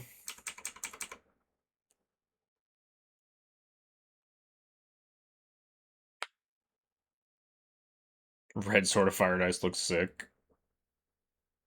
True. I do love when like we get like the Moto colored cards. Also, shout out to Mindstone this game, just been like insanely cracked. Shout out to the Mindstone just being an incredibly awesome card.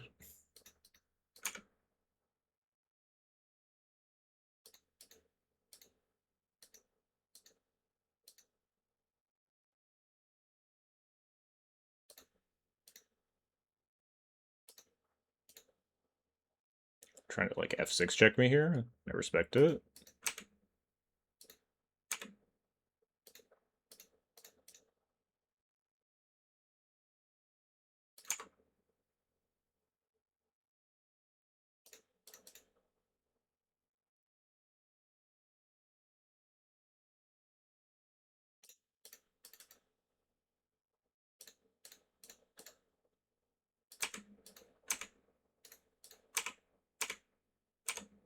Bang.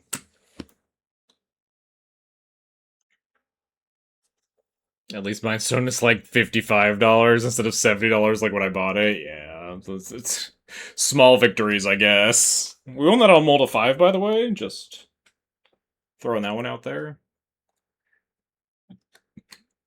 I think my opponent could have activated their Vedalken Shackles a little bit more optimally, but they were like pretty clearly worried about the clock.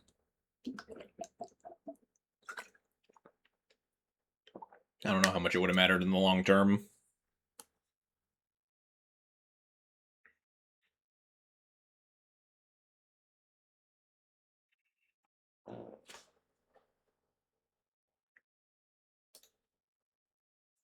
I think the Mindstone is just genuinely very good. I think you get to a lot of those endgame states where you're like a little bit light on gas, especially in the matchups that aren't killing your cloud very frequently.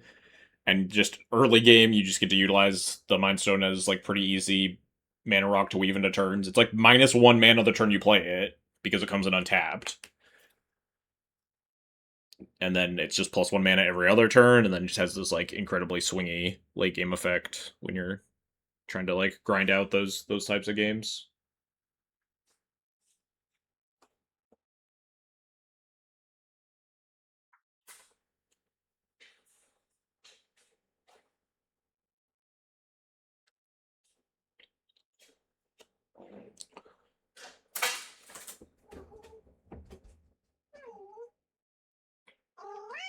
What do you want, kitty? What? What? You want to come say hi to chat? You want to jump up here and say hi? No?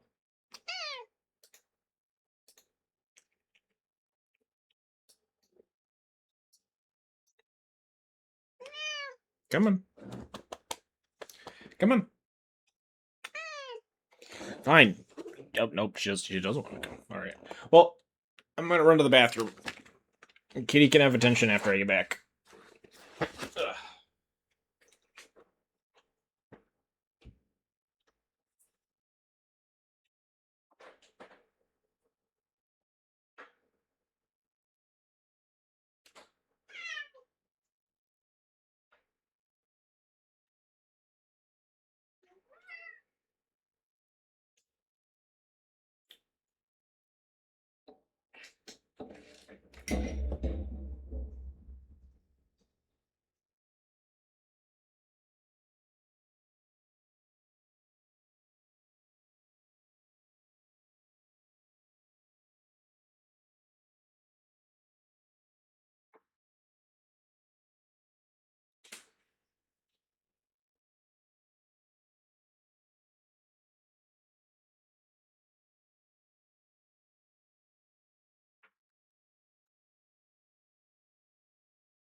Ugh.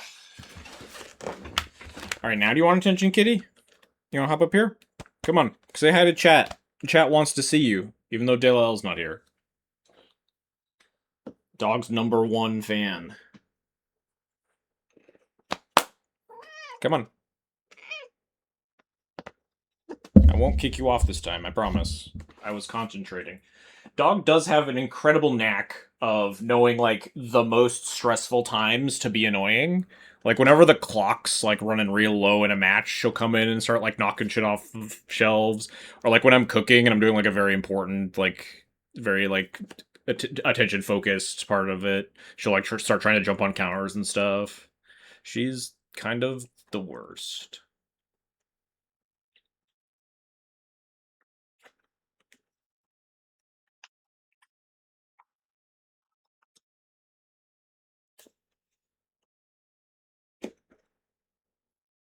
Queen behavior right there, actually, yeah. She knows that she's the most important thing in any room.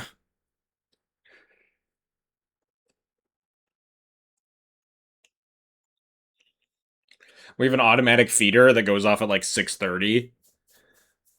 So because if it goes off any later, then our other cat starts getting really annoying and whiny in the bedroom and try to wake us up. But dog loves sleeping under the blanket.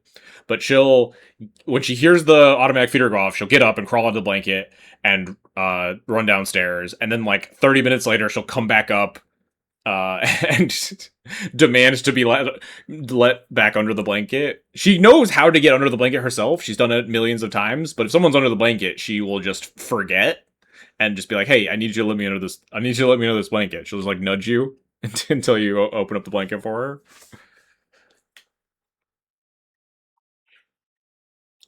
She's kind of awful, and now she's drooling all over me because she's a menace. Stop.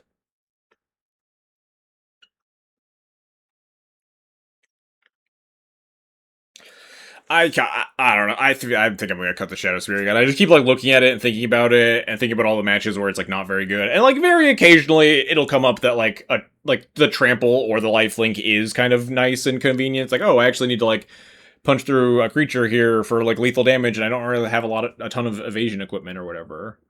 But I think those instances are pretty few and far between, and it is mostly just like let's face it, like Hand of Vecna-esque card, and where like it's a good tutor bullet in some very specific matchups. All right, never mind, you're getting kicked back off. No more drilling.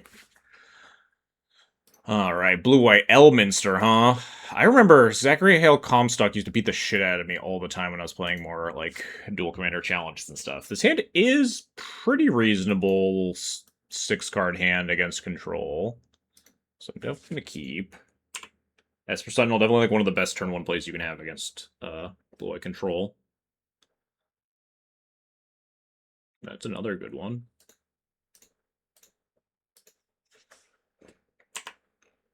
Resolving's also really big. There's like 3 or 4 counter spells that could have hit the Esper Sentinel there.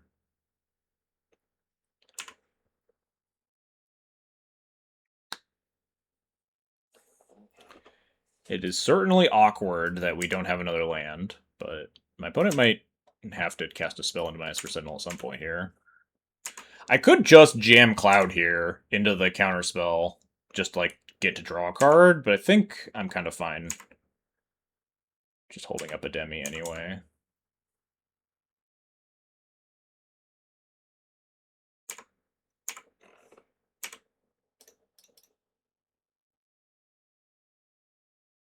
It is awkward if this was like 2-mana counter pay for it, and then I missed the land.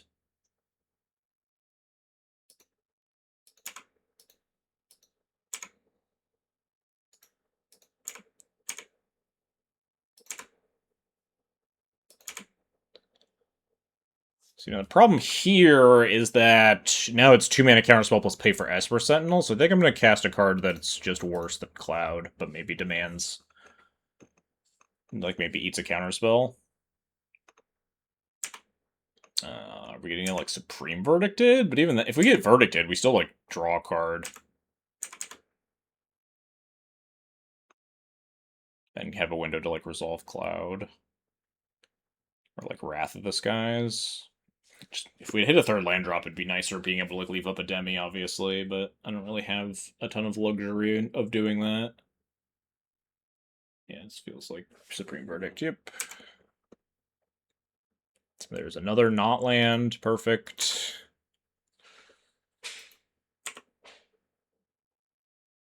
Alright, there's a land at least. 14 life, huh? I kind of wanted to recruit Masterwork and Masterwork Glimmerlens. To just, like, add more bodies on board. That's, like, maybe insane. My dog. Maybe this thing just gets countered anyway, we'll see.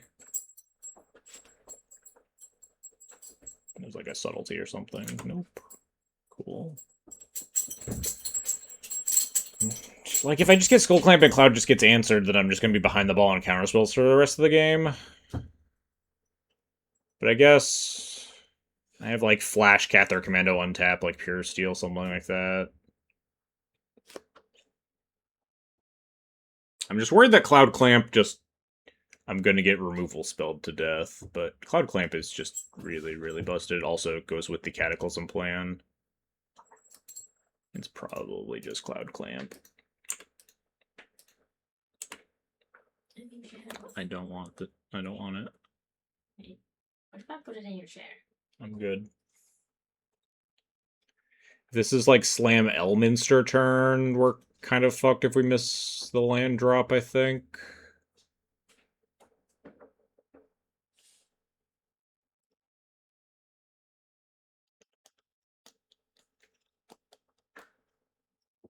Cloud draw 4 into Crystal Vein or City of Traders might get me out of that bind.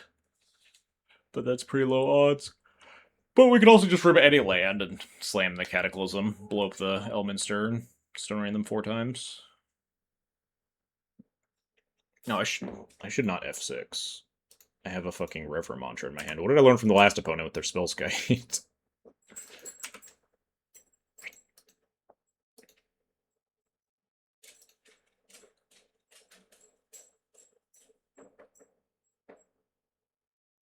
It's Wrath of the Skies? Jeez, you just have Verdict plus Wrath of the Skies? Them's the breaks, huh?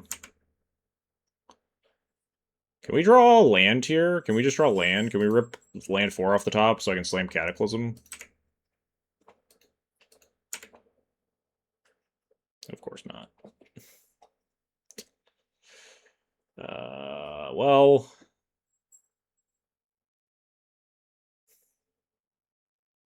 is what it is. I want to play creature here, so I think it's pure steel, just because it's harder to cast.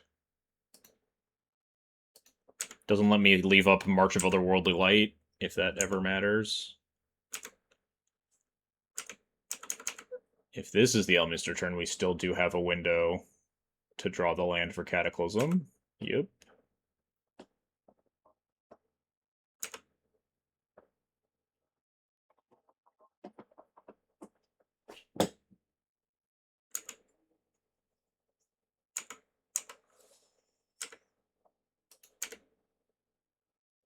Alright, sick.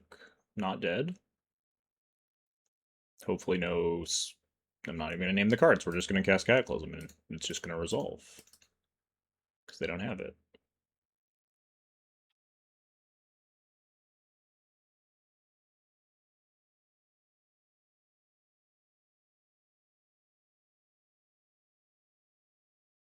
Dope.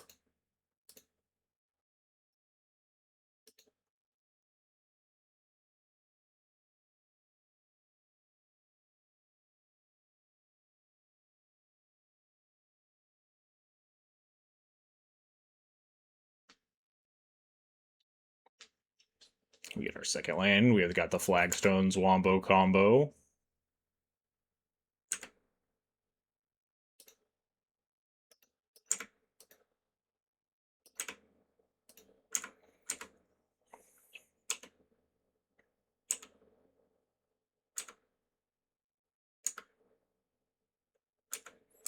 Now would be a nice time to draw, like, the Shadow Spear or something. I guess I kind of just want to draw third lane more than I want to draw Shadow Spear, I don't know.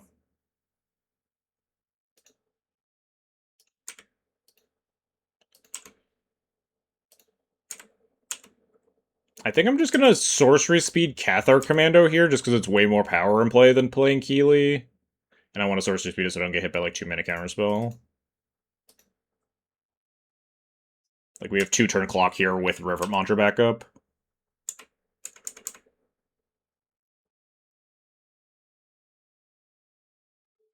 Nice Temple of the False God.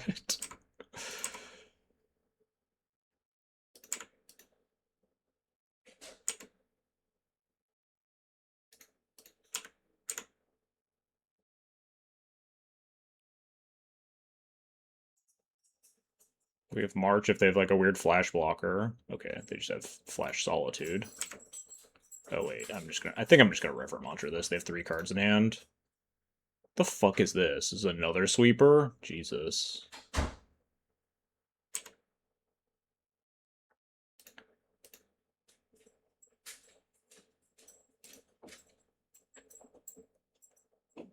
Maybe this gets countered. Nope.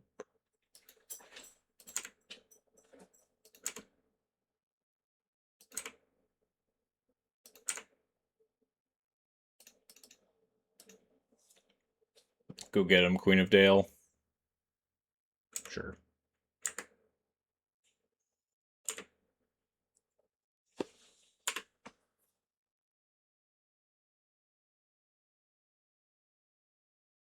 What mana would Temple of the True God make? It's probably just Ancient Tomb, but doesn't deal you damage, right? Like Ancient Tomb feels. Ancient Tomb feels close to like Temple of the False God in vibes, right? But like better. So True God probably is just like straight up Soul Land.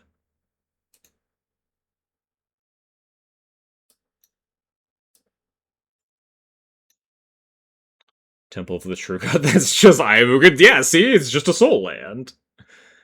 The False God is Corona. I think so. I don't fucking know the lore.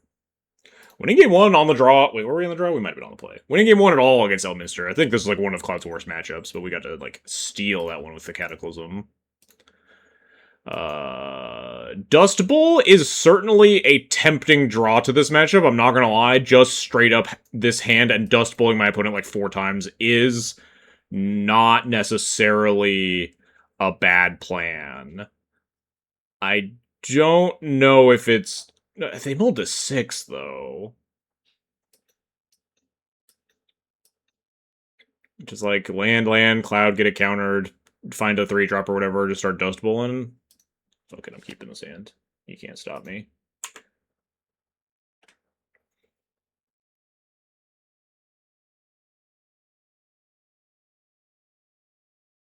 Alright, not exactly the ideal draw. It's fine.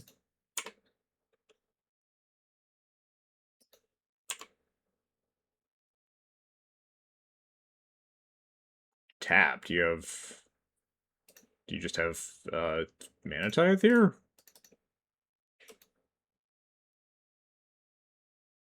Maybe I wasn't supposed to play into that because that was like such an obvious Mana Tithe. And because I didn't hit anything to cast next turn. I think my opponent's a little light on lands, though, leading on this Agonjo. Yeah, and then playing Soporific Springs. Come on. Alright, cool. That's fine. Everything's fine.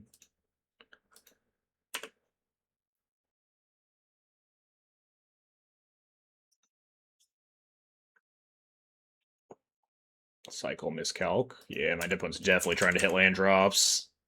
Yeah! No land 4, you say? Allow me to introduce you to my friend Dust Bowl.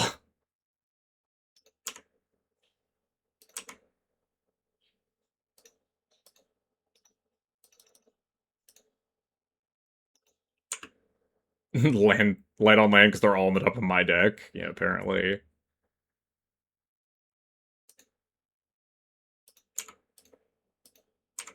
I got more where this one came from, buddy.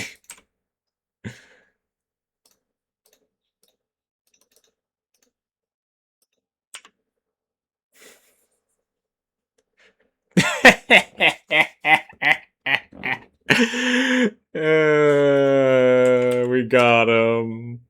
GG's. I can't believe this keep is being rewarded. I think there's genuine, like, actual reason to keep that when your opponent's mulling to 6. When they're playing fucking Elminster, no win cons control, and your hand is like 6 lands.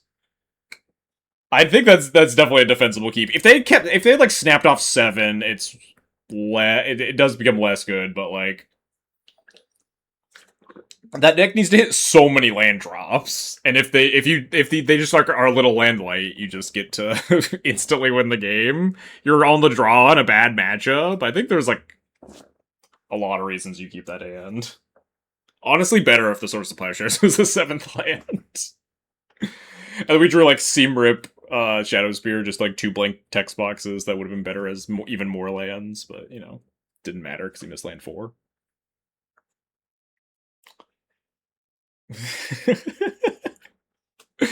What a game. That's what we all come here to do, right? We play Magic. Spells were cast that game. My opponent cast a counterspell on my Cloud. It was arguably incorrect for me to put the Cloud on this deck. I think I might have wanted to cast it on turn 3 instead, but this shit is why I don't think I'm gonna play Atraxa. I've definitely done that to Atraxa players too.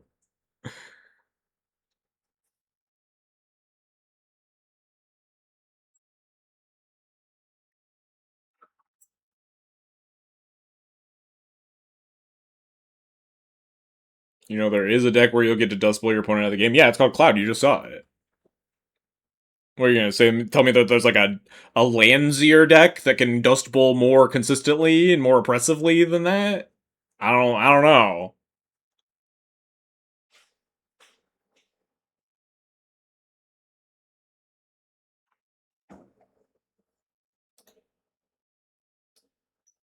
That fucking rocked. Riding that high for the rest of the week, man.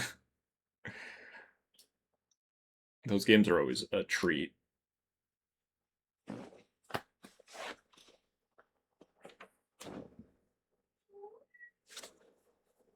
That's what I'm here for, TBH. I thought you were here for Dog. Dog, your biggest fan's here to see you. Come on. I won't kick you off my shoulder until next round.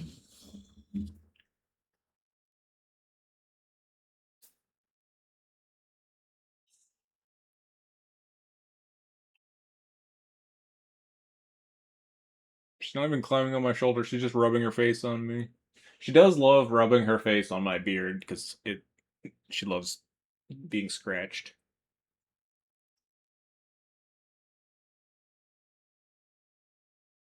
God, I can feel her drooling all over me. I can feel the drool droplets hitting my shirt. Oh God, her saliva is all over my face. This is horrible.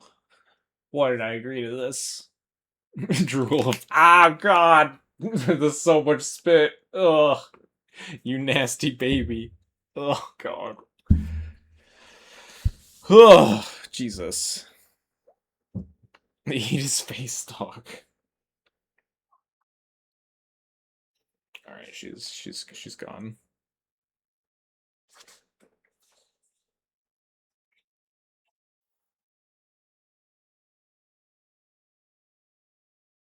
Your dog paying the dog tax by incinerating your channel points for dog showing up. I haven't even kicked her out. She's just walking around the room, being a general nuisance. I I keep seeing the Shadow Spear. I think I'm just gonna cut it for like Static Prison, and then cut something else for Small Thalia.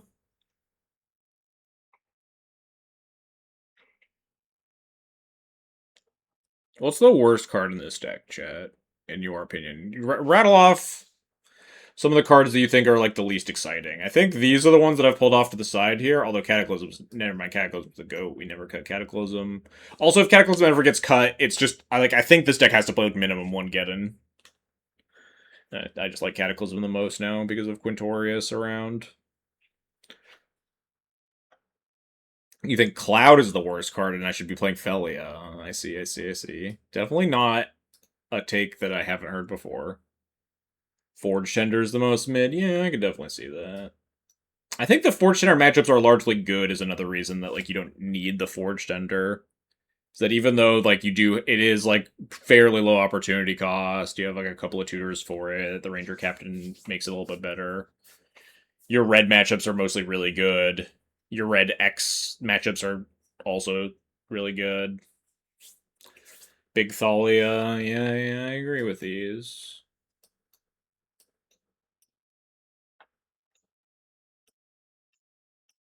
I kind of don't. I don't know. I go back and forth on Extraction Specialist. Yeah, Big Thalia is like your best play against Raph and Mikey, but the Mind Stone. Now I know. Yeah, exactly. I know for sure that you were just saying that because you don't want to buy one. You've loved Extraction Specialist. I cut it at like the very tail end when I was like trying a bunch of new cards in like the car 2099 meta, but I think it's on the cusp. But it's like good enough for me, especially because we did just get two really good like 2-drops. Right, we got two more powerful 2-drop creatures that are both pretty good to just sit and play and not necessarily attack. I think the best play against Raph and Mikey is to dodge the matchup. I think the matchup is pretty winnable. You can also if you don't have Big Thalia, you can board into Small Thalia. It's obviously not nearly as good, but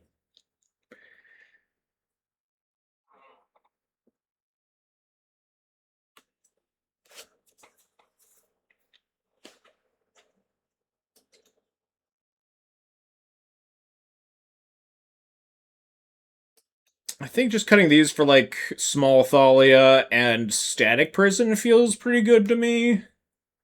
I've kind of been wanting another removal spell. I don't think I'm missing any others that aren't like huge. People playing any removal spells that I've just forgotten. I usually play more removal spells than most people, so I'd be kind of surprised if I'm not playing one. Razorgrass Ambush doesn't really count. There's like, I guess, Get Lost and Erode are the next ones, but I also just kind of hate them, so.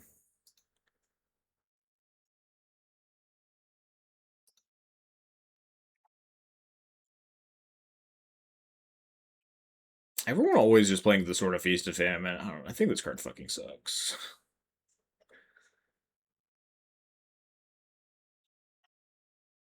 Celestial Flare? Jesus Christ.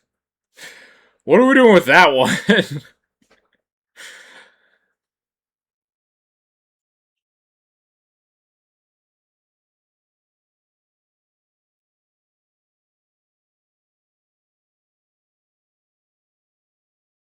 Someone's got the Strike Force tech at least, even if they're playing a bunch of other weird cards that I don't really like. This card is so good, I don't know why more people aren't talking about it or just like putting it in their fucking decks. Just like actively insane all the time. Just no one wants to cast it. It's close to what I might play in Pennsylvania. What we got here? Archon back in. You got the fucking auto equippers? Ugh. Or at least one auto equipper.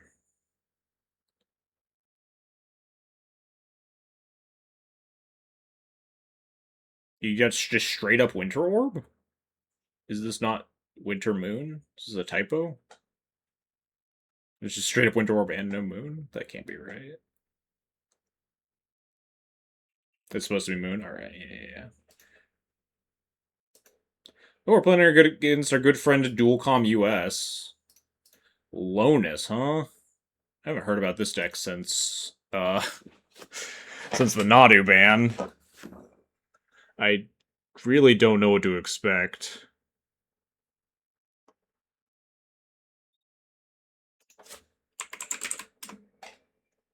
I am on the draw here with a bunch of 2-drops. No removals. Do I need removal spells?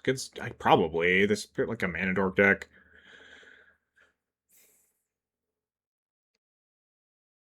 I kind of want to just keep this though and like Mind Stone into like double 2-drop, like Keely plus Cloud, and then go get GT or something. Just, I don't know, maybe I'm not respecting the power of Lonus Cryptozoologist, but like, what am I mulliganing for besides exactly removal spell?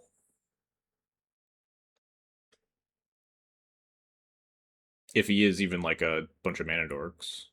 Oh, well, now I kind of wish I had a removal spell. Them's the breaks.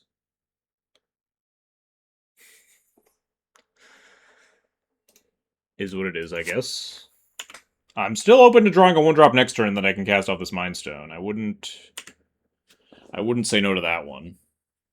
Simic, so something like landfall and card draw, how unique. I mean, I don't know, it's still most of the green X decks are like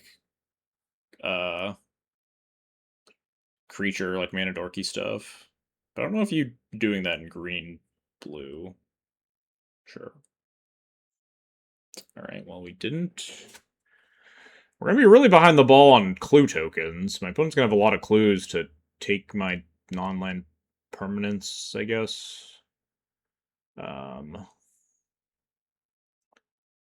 I think I still am going to Mind Stone into, like, Tithe Taker Cloud. Playing out Cloud doesn't really do anything for me unless I top deck exactly one of the 3 things that accelerates the equipping.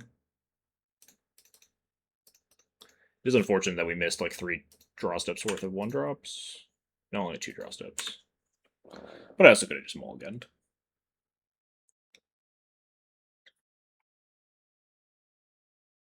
Okay, there are, like, mana dorks and stuff in here. Cool. Kind of makes sense, right? You wouldn't really play Lonus in, like, a weird blue spells deck, because it kind of wants you to play creatures. Aether Spellbomb is certainly marginally annoying.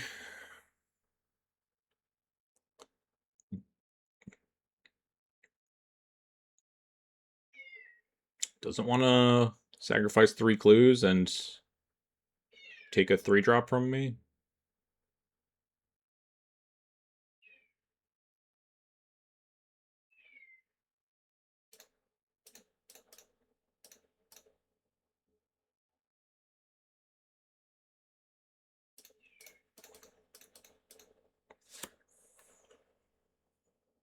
They take like a 4-drop from me. They can dig pretty deep for like a removal spell on my Cloud, but then I can still get like 2 GJ counters, which is still pretty good.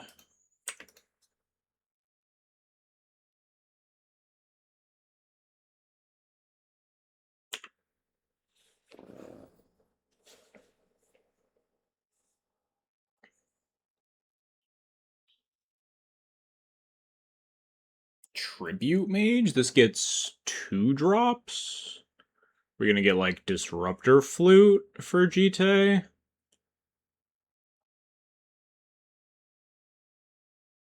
Painter Servant. Sure.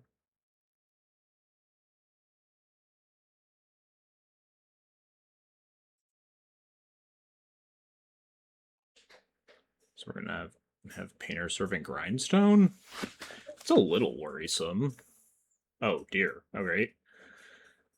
Suddenly more worrisome. 3 cards in hand, though. I mean, we get 4 Jite counters here.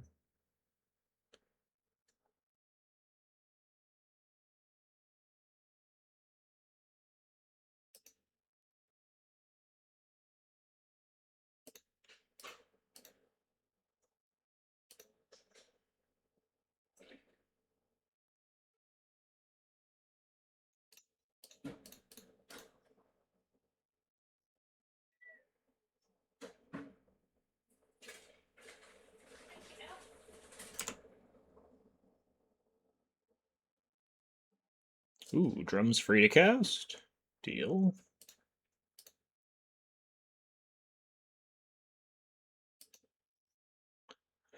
Trying to figure out if I want to tap down this Tribute Mage and force a block with the Lonus. I feel like I kind of do. Or, like, force no blocks and keep the Cloud alive.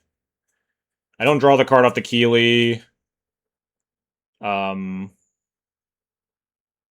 guess the Cloud being alive next turn doesn't really matter because they can always Spellbomb the Cloud. But holding up... They have to hold up 2 mana to Spellbomb the Cloud. Which isn't nothing either. I just don't really want to trade for this, because I have to save, like, all my counters for the Painter Servant, basically. So I think we will just... tap down Tribute Mage here.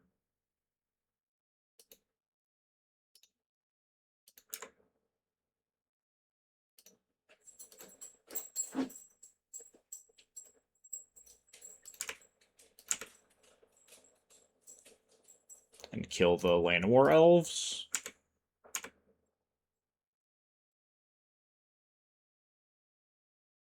Can't Lonus me, because we have Tithe Taker in play. That's not how that works. You have to pay 1 mana.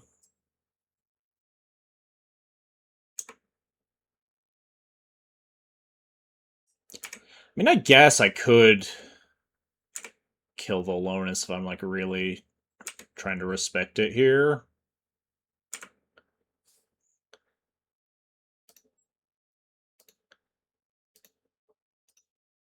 Because the Painter Servant costs 2 mana to cast. So it's, like, pretty unlikely that they can just Grindstone kill me instantly. But the issue being that if they Spellbomb me, I don't think I have an out. Soul Ring? Land Soul Ring does kill me.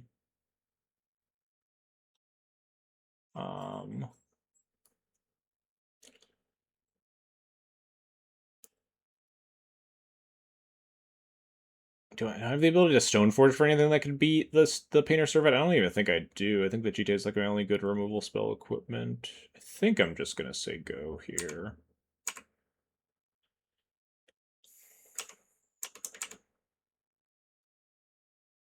If he Lonuses into a card that answers my GTA, that could potentially be problematic.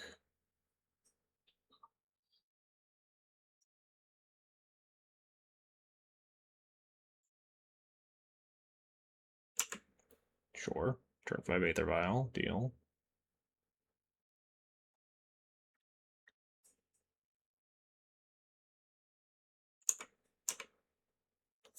Looks like leaving up 2 mana. You probably just want to Sorcerer Speed this Lonus now that you've realized that Tithe Taker interaction. And then you can make decisions based off that. I don't know why you would ever not attack with this Tameo. I mean, I could ping my own Tithe Taker, block, ping, but I could always just, like, triple ping it. Yeah, I don't know. Maybe I was supposed to just kill the Lonus.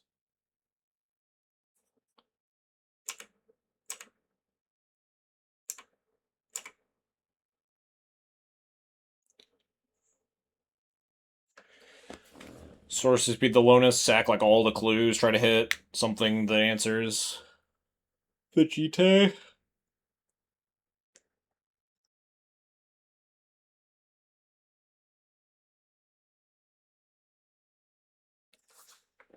Yep, x equals 5.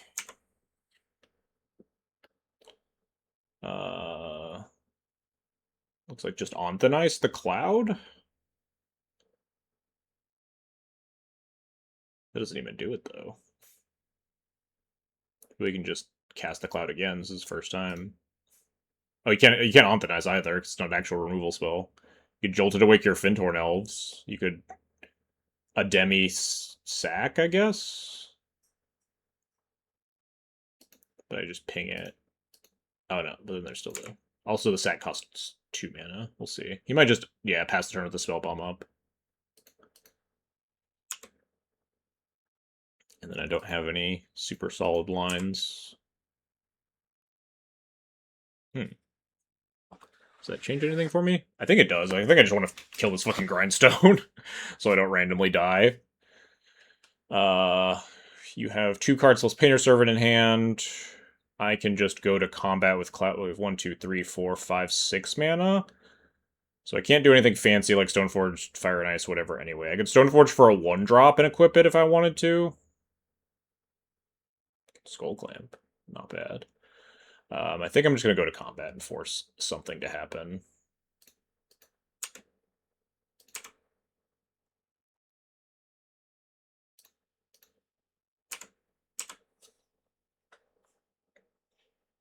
Whether that's block Sakademi or Aether Spell Bomb. Doesn't really matter to me.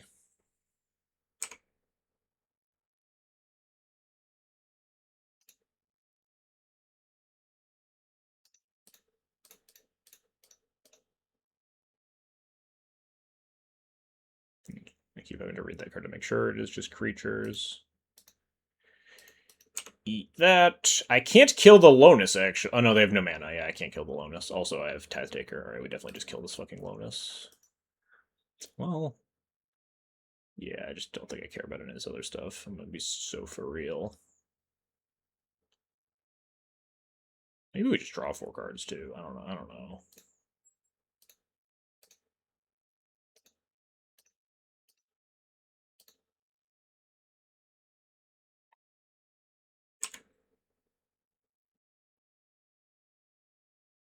Drawing 4 cards does seem pretty unbeatable. Drawing 5 cards does seem pretty unbeatable.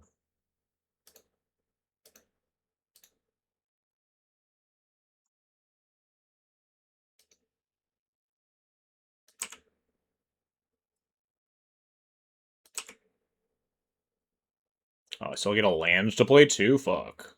Kind of forgot about that.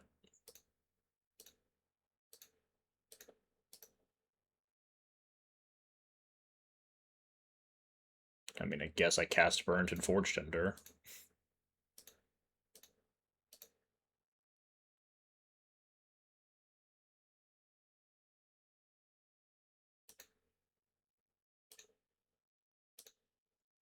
Not doing any good in my hand.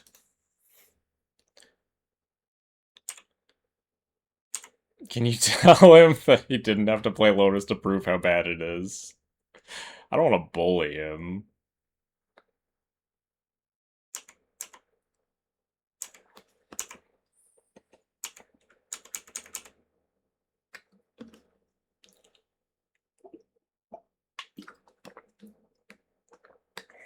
So if he doesn't leave up 2 mana to block Sakademi, I can play Cloud for 4 mana, free equip Jite, and pay 1 to equip oh, the Tamio flips. I don't really care about that. I'm gonna be real. Tamio can fucking flip for all I care.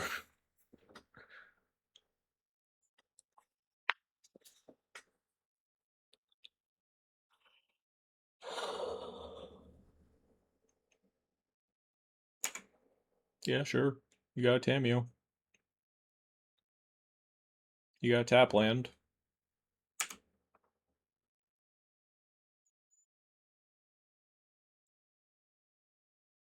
Oh, brainstorm the way the painter serve it and then mill it because the grindstone's exiled. Good. That's a good line, yeah.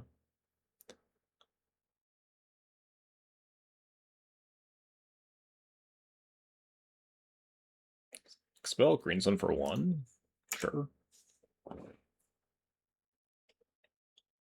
don't even know what this gets. Just a mana dork? Something to die to my million GT counters? Oh, it's a 2 toughness creature to die to GT counters. That's fair.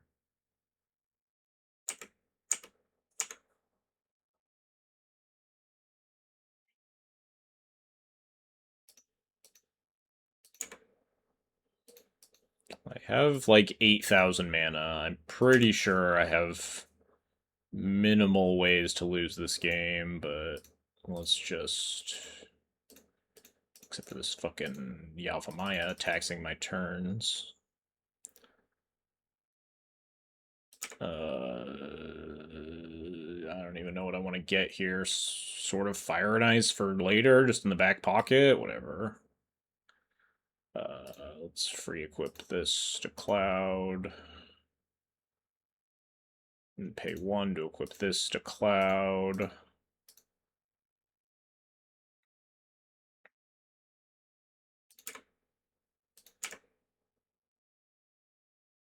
And just send everything at Tameo. I don't really care if any of these get blocked and killed. Because I can also just Formalware Skyclave, exile the Tameo if they block and kill it. I can use the last GT counter to like -1/-1 one of the things. If they block there. If they put a Demi on the Skyclave, okay, sure. Yeah, it's all fine. Just let this trade happen. I'm -1/-1 to this.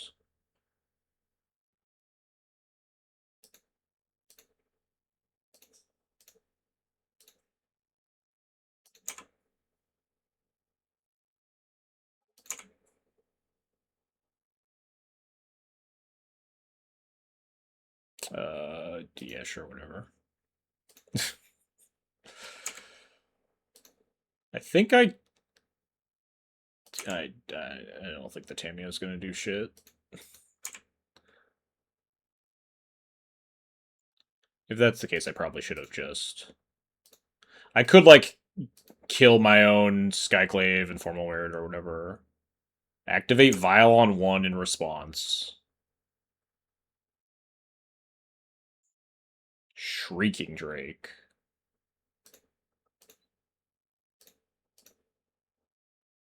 Yeah, I'm just gonna kill that one.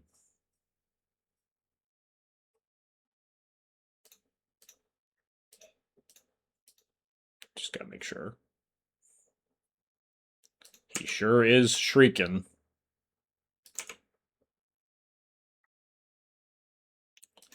I have 4 mana.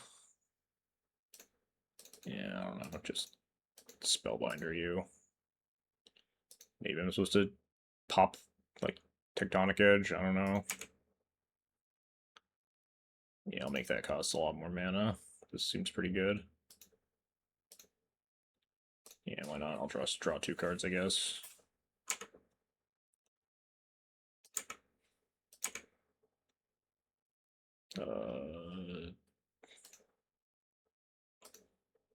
Sure. This seems fine. You can Strike Force your tokens. You didn't know I streamed? Yeah, I stream every Tuesday. Thanks for the follow. Much appreciated. What is this? This thing animates to be a 5/5? Interesting.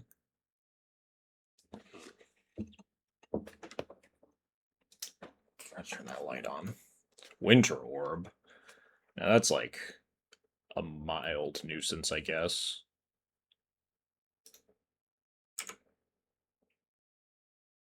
I guess not really. I just have like 1,000 lands.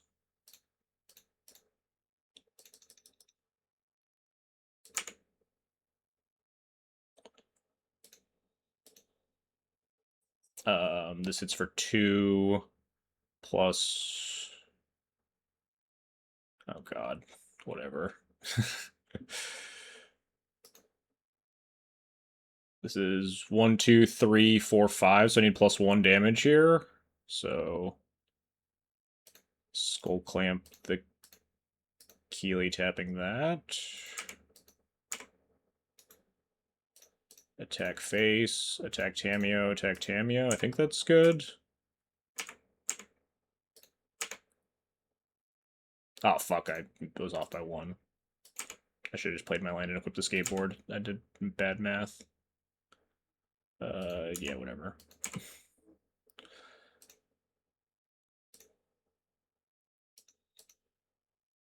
They're also under a Winter Orb. Hey, Dukes. How's it going? Are we still in Armageddon / Ravages War deck? Are the people off it? You haven't played Duel Commander a bit? I'm currently on Cataclysm as my only Geddon.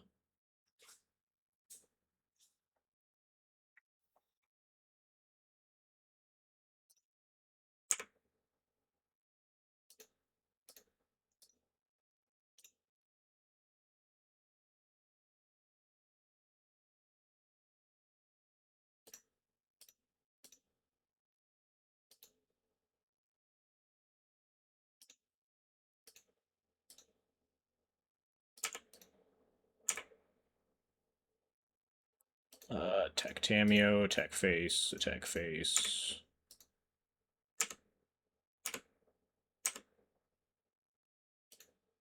I should have pumped, but it doesn't really matter. My opponent has 1 mana, and they're super dead.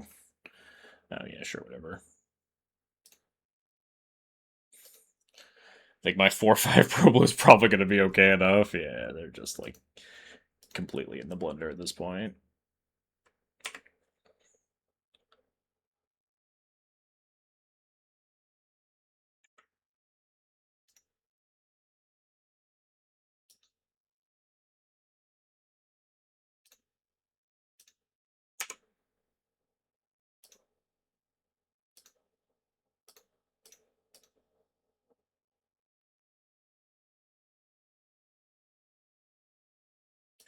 I assume this is lethal.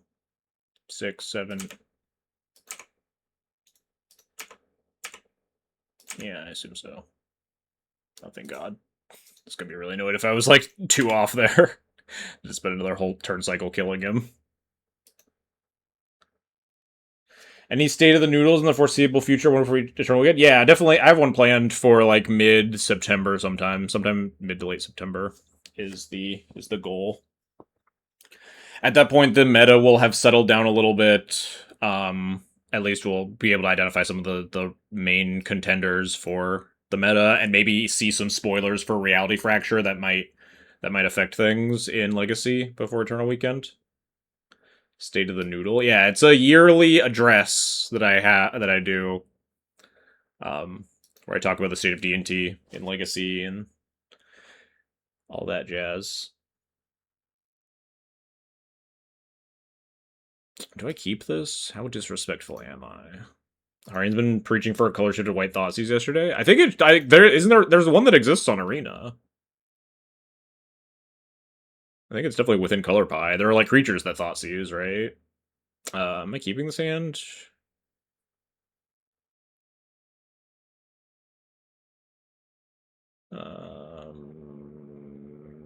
Yeah, sure, why not? Maybe I just don't respect this deck.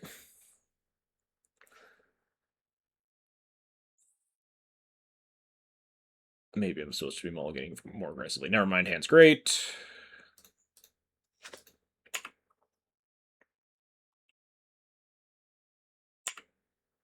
He's saying Orcish Bowmaster should be banned, clearly, so he can play Spirited Labyrinth. No, they shouldn't ban Orcish Bowmaster. Then I lose my best matchup by a country mile. I'm just gonna Jam Cloud into a counterspell. We didn't see any counter magic last game, I don't think. Doesn't mean it's not there, obviously.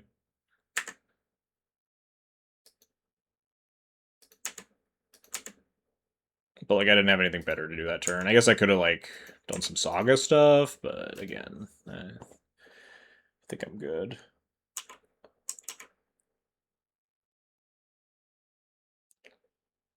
Do I E-tutor for a removal? Guess I'm not taking a Saga turn now. So I think I want to cast Witch Enchanter on 4 instead of doing Saga stuff. I guess I could always Tech Edge this too. If I play out Tech Edge, I might disincentivize them from playing a land as well, and then just like play the Witch Enchanter, shoot it anyway, which would work out pretty well for me. Unfortunately, this turn is pretty awful. So I can't do anything. I'm gonna cast this shit-ass Shadow Spear.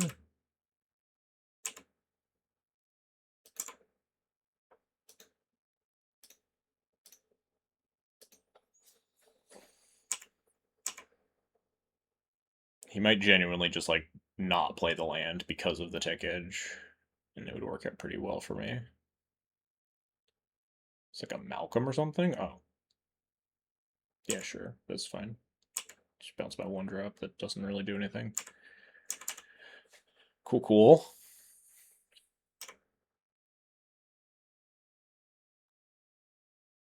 Tapping it for mana. Fascinating. Oh, we're trying to make a Saga machine. Okay, that's fine. We just land Witch Enchanter. It does set back my Saga a turn.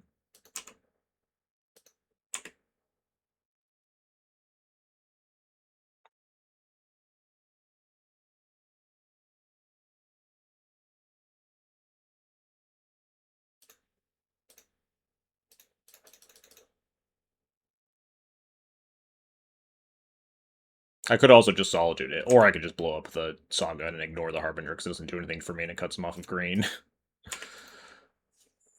I would Solitude the Harbinger if he had like a 1-mana counter there, if he had a Force Spike or like a Subtlety. Maybe not Subtlety.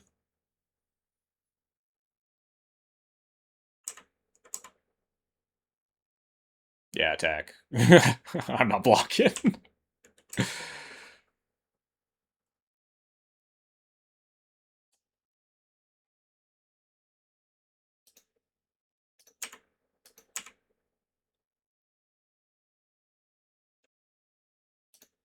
This is just Cloud get, I don't know, Clamp?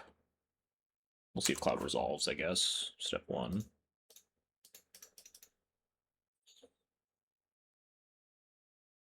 Cool. Just has a bunch of blue mana, so... And maybe sort of Fire and Ice, honestly. Wraps this game up pretty fast.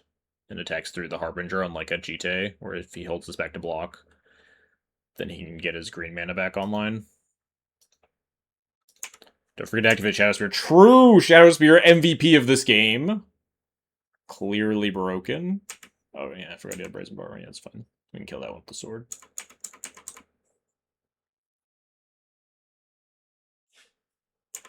If he has counter magic for the Sword of Fire and Ice, then we're still kind of fine, but it's marginally more annoying.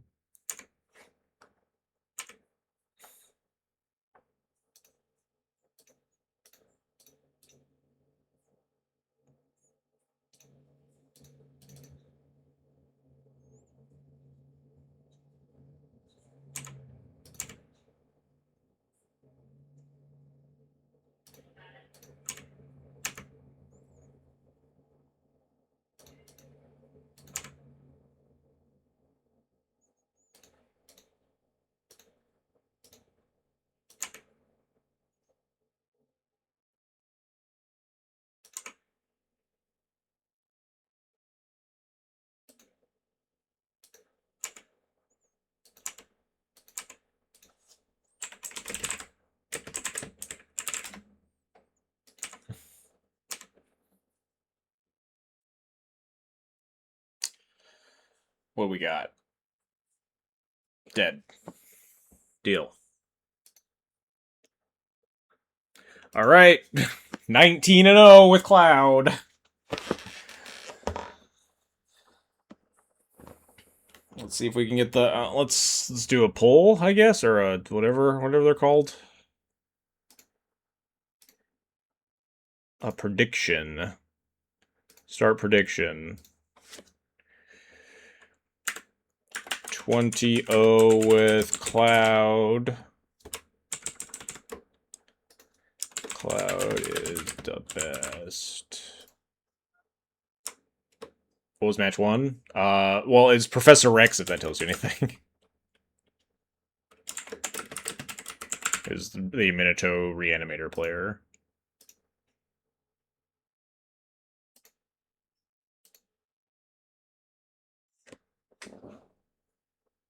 Now we have to race to be trophy leader. I mean, our 4 trophies have crossed between like B and R's, so that wouldn't be very effective. I only have 1 trophy now.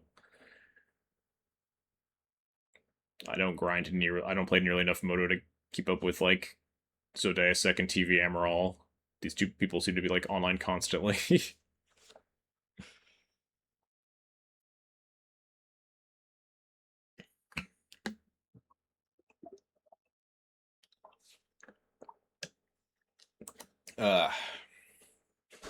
Remember that game 2 against Elminster though?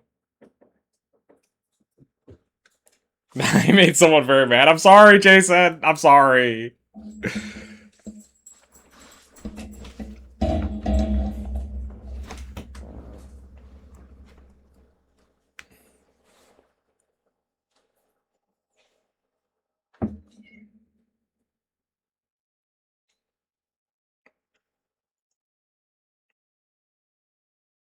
Maybe they should like a deck that's less bad. Listen, I have to respect people that love pet decks. Like, I can't tell someone that they should play a different deck.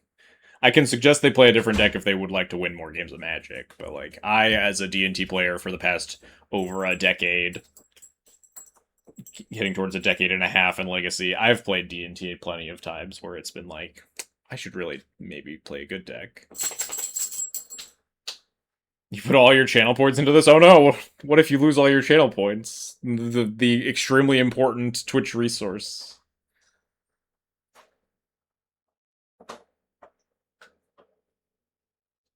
I like that I have infinite channel points. It's very funny that it gives the owner of the channel infinite points.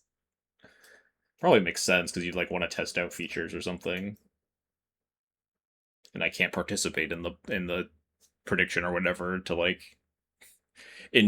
artificially inflate the channel point economy or anything.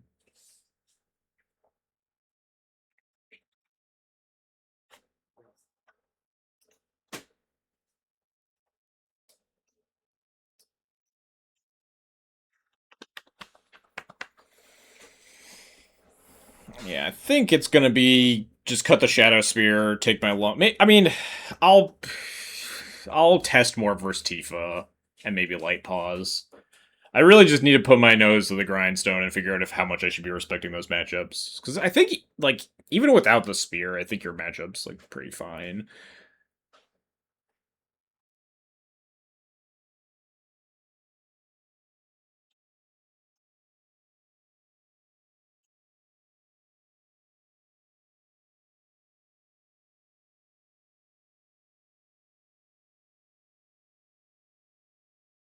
I think your Light Pause matchup is better for spear than the Tifa is. I'm trying to like piece together my thoughts on like which if one matchup's like worse, but one matchup's like playable, how much does Shadow Spear impact each matchup?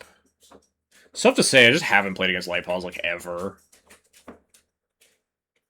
Like maybe once in my life, because Light Pause was like pretty terrible for a while. It was kind of a joke deck. Brilliant Wings definitely made it a lot more playable. I think it still suffers quite a bit from like the playing versus blue decks syndrome, where like Tifa can at least has a much better ability of like just casting Tifa like 3 or 4 times in a game and continually threatening that through counter spells. But like if your Light Pause gets tagged by like a 1 mana like a Mana Tithe and then a Mana Leak or whatever, it's just so hard for you to win.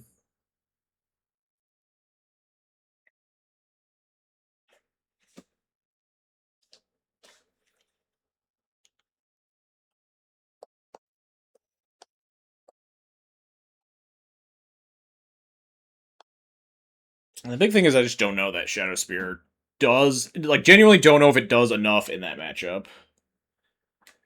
feel like Light Pause doesn't care about Shadow Spear. They just grab a Shelter Break, goes take it if they really care. Well, I mean, the thing is that like you keep the Light Pause out of play with the Shadow Spear, right? Because the thing that they want to do is go grab Brilliant Wings or the like one turn of Hexproof card. But then if you just have Shadow Spear plus removal spell on Light Pause, then the game just ends instead. Like you go turn 2 Cloud, grab Shadow Spear, they go turn 2 like turn 3 Light Pause, hold up a Aura, and then you just win the game with your removal spell plus Shadow Spear, right? Whereas if you grab like GTA or whatever, you could just easily get flattened by protection, untap, cast another Aura, go get Brilliant Wings or whatever. It's unkillable forever.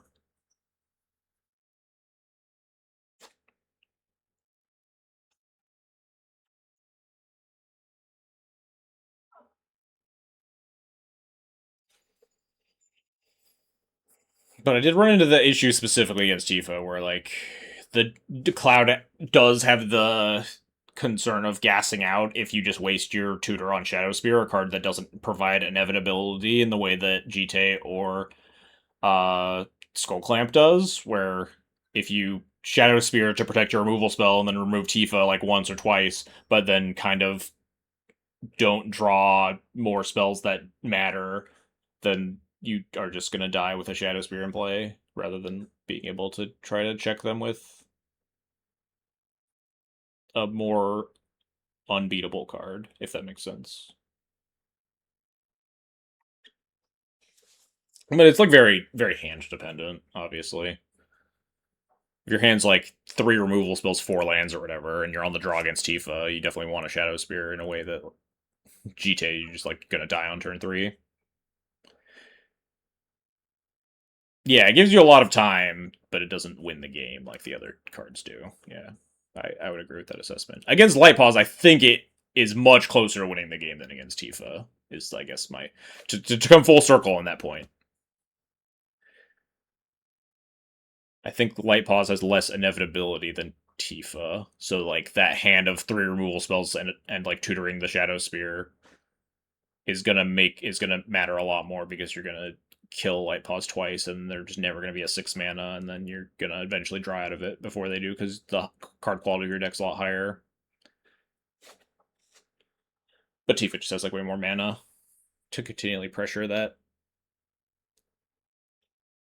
So if you're just playing it for Light Pause at that point, if I don't think the Shadow Spear is good enough for Tifa, then it like really narrows the window of how good that card is.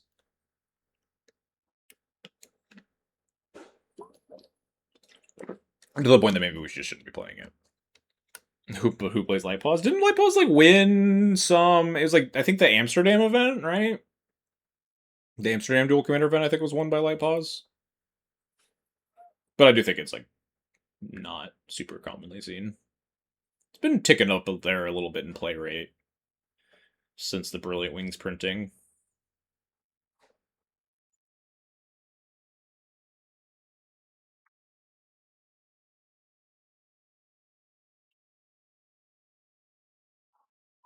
Because the follow up question then is like, if you don't play Shadow Spear and you do play against Light Paused, are you supposed to board into Felia just because Felia is better at answering Light Pause than Cloud is?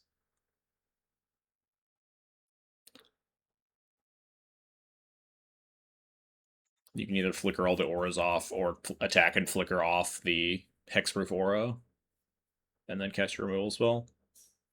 Probably. Yeah, I wouldn't be surprised if that were the case, yeah. These would definitely be things that I would like to test more extensively. If I had, all the time in the world to do so.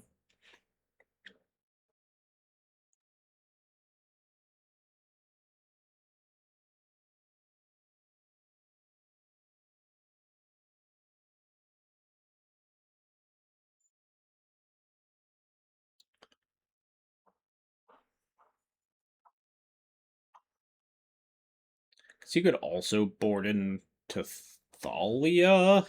Is that anything? That seems worse than boarding into Philia, I think. If you're boarding into small Thalia versus Light Pause, you have like better windows to hit it. But also your removal spells cost more, so if they just like wait till turn 4 and they like play Light Pause plus the thing up. then you just have to like cast a really expensive removal spell and they counter it. You think that, yeah, then I think that's probably much worse than the Felia plan. How's the gauntlet? I mean, I guess we'd probably spoil it here. Again, like I said earlier, I think anyone who has watched my watches the streams that hasn't watched the gauntlet, I think that Venn diagram is pretty small, but we didn't actually do too bad. We kind of got mugged. But I think I learned a lot more than I learned, like, trophying the 4th league in a row or whatever. I got a lot of insights into, like, the Tifa and the Bridget matchups. Matchups that I just, like, haven't played frequently. I think I never played Cloud with Bridget, or played against Bridget with Cloud. It's a matchup that, like, I kind of disrespected the deck a little bit because it was picking up popularity when I was playing Quintorius a bunch, and I just kept murdering that deck with Quintorius. But against Cloud, it's definitely a lot tougher.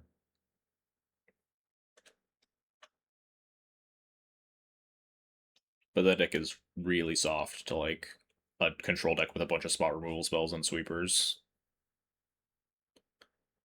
Running over Bridget with Toph. That makes sense, I think.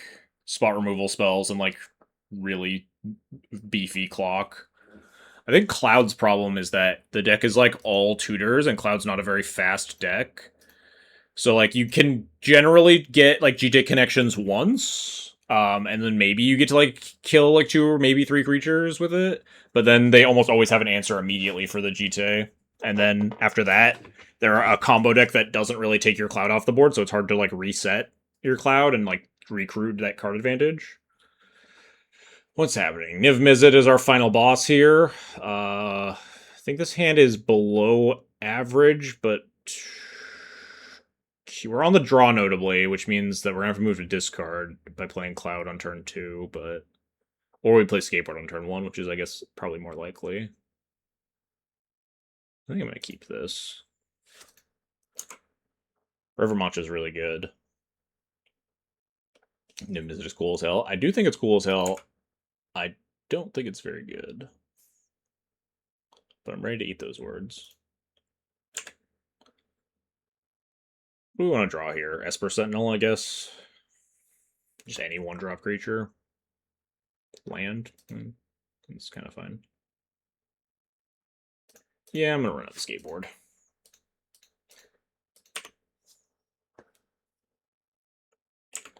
There are definitely upsides to holding it, but I think I'd rather it be in play than discard a card here on turn 2 if Cloud resolves. Perfect.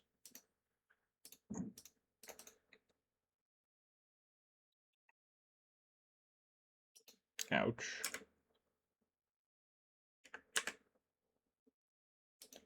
I think I might recast Cloud on turn 3 here.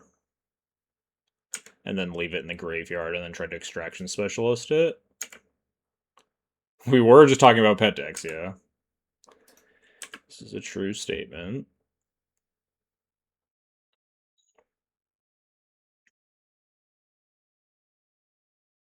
What the fuck is this?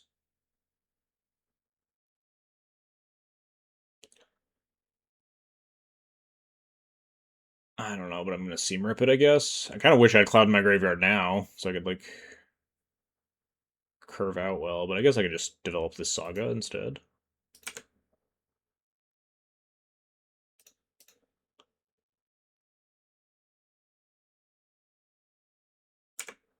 Gimme.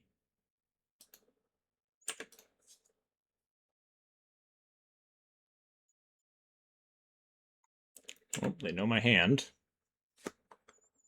I think I'm just gonna Sorcery Speed Saga, equip Skateboard Send. Depends a little bit on what they do here, but seems like a pretty enticing option.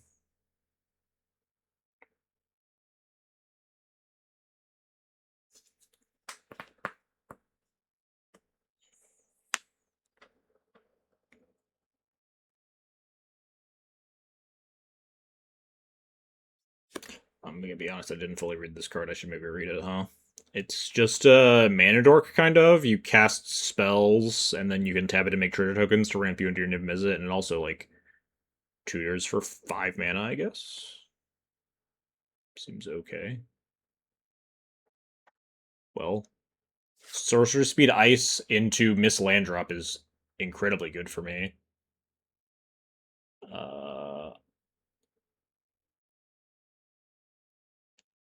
I'm wondering if I want to play this Tithe Taker. I don't think so.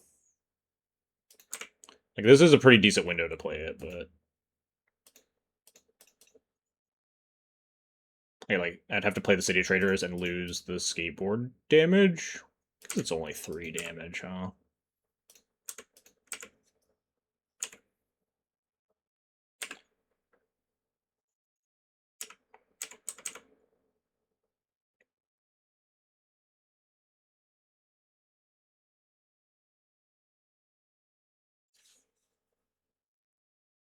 Riddles in the Dark. You got it. So what is this? They pile and I choose the pile that they get, right? Yeah. Face down pile, face up pile. I give them a pile. I think I much prefer watching this resolve from my opponent than Sauron's Ransom. I'm really bad at making piles, and maybe that's just a skill issue. But I think this one's worse. Obviously, you can't cast Sauron's Ransom in blue-red, but... what's the bottom pile? Is the bottom pile just land?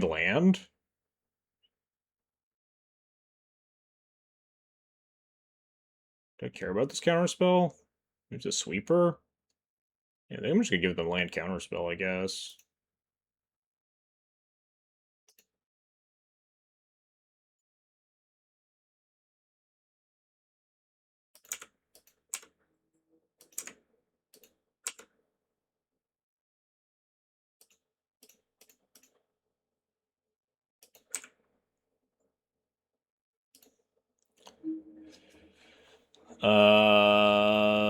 Just drum. What were the other 2 cards? Lightning Bolt, Stifle.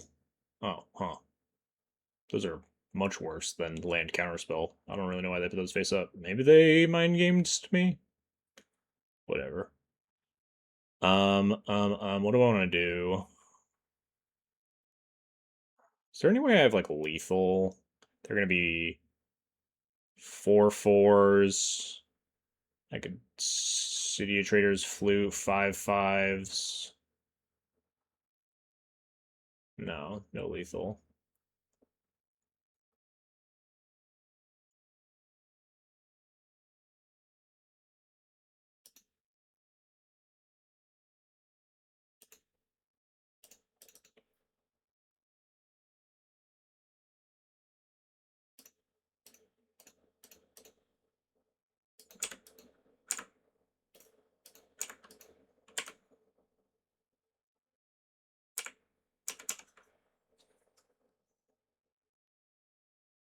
Alright, they're dead. We did it.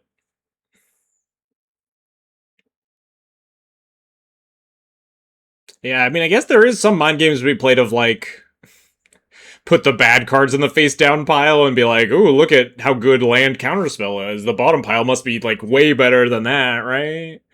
I don't know. I think I could beat land counterspells. I think the worst outcome for me is giving them, like, land, right? But they just fucking died, so excellent. Great for me. I wonder if missing the land drop was worth. Like, maybe they should have iced my Saga on my turn instead and made sure I didn't get a construct, even though it would have maybe cost them, like, hitting that land drop a turn earlier. Hard to say. Depends a lot on the rest of their hand, right? I'll resubmit.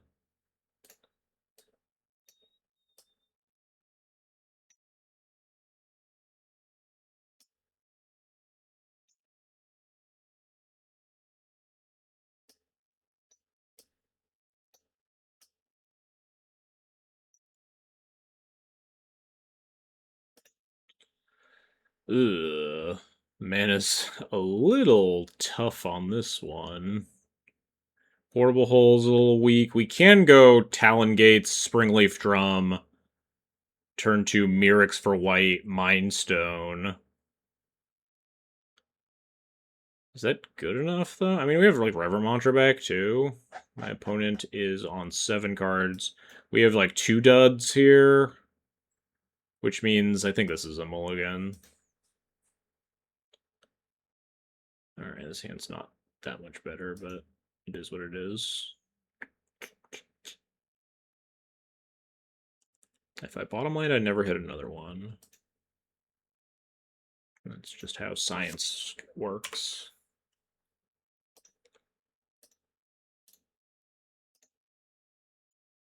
Ooh, we take those. We have like Cloud into Recruiter into Cloud.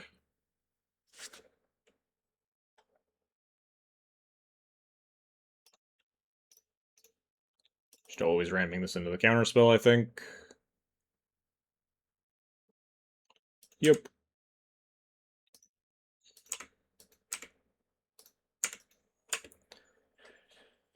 I don't really know what Recruiter does if it resolves.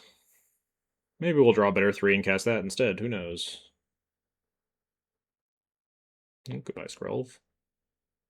Okay, that's fine. Ooh. This is a good window to resolve it. The issue being that, like, I can't really do a lot else on my turn. And it's not that good here. It, like, taps one of their lands, but I don't know. It also just, like, every time they start tapping their lands, it just gets worse and worse for them. And we can't just, like, plow the Spellskite. Spellskite's not going anywhere. So we might as well kill it and use all our mana, right?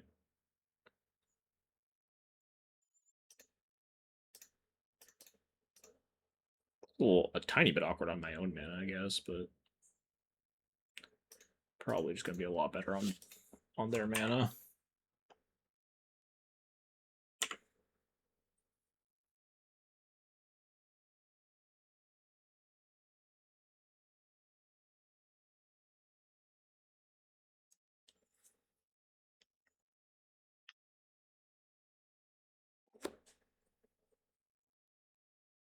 Nice. Just gonna Cloud for mana efficiency's sake. Cast my 4-drop. Wow, yeah, that's certainly a bummer. That they have 1 mana counter, so they get all their lands back untapped. But we have Recruiter here, so even if they, like, go for the like, Slam Nymph Mizzet line or whatever, we just...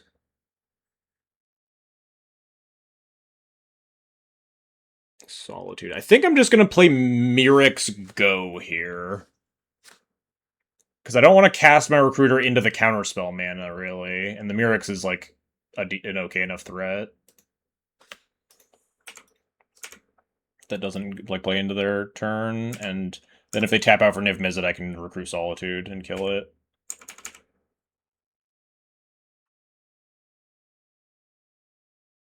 Second basic is kind of annoying, but it is what it is.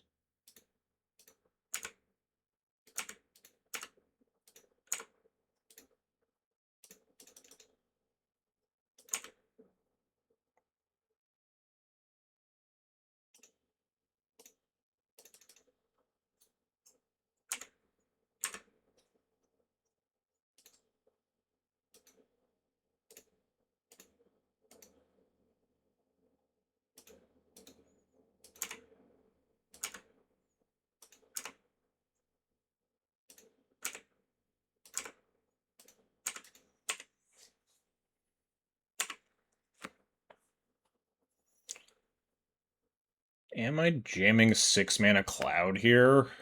This depends a lot on what we draw. Oh, well, guess we're not jamming 6 mana Cloud. I hope we kill with Poison. It's a reasonable chance. Maybe not reasonable. There's a non-zero chance.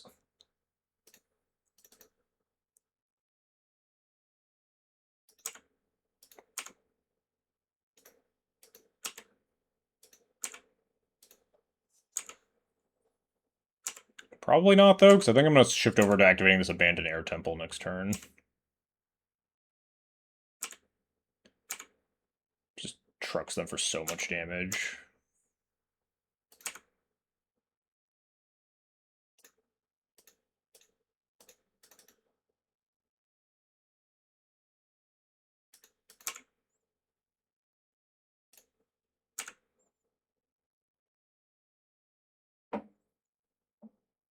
One, two, three, four, five, 6, 7, 8, 9. If I do this and then they sweeper me, I guess it's not great. Oh, yeah, it's fine. Well, now if they sweeper me, it's also not great, I guess. Because I know I don't get the token.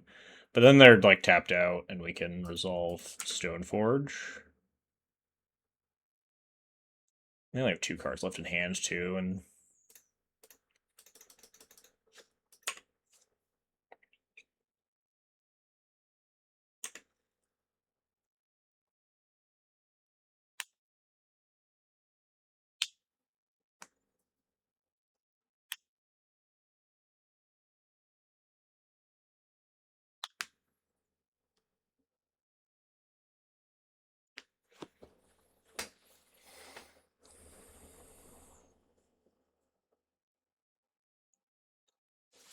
And if they don't have sweeper, they just fucking die, obviously, which is great for me.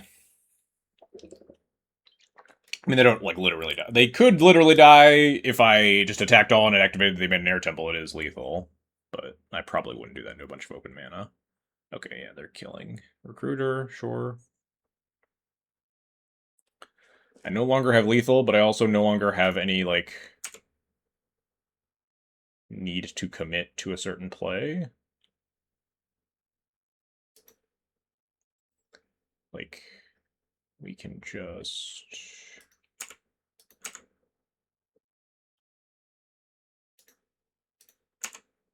attack for 6.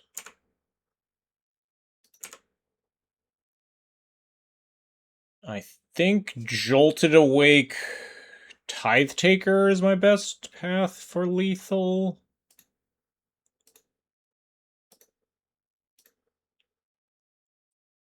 Just, it really insulates me from getting wrathed because they're dead to everything else.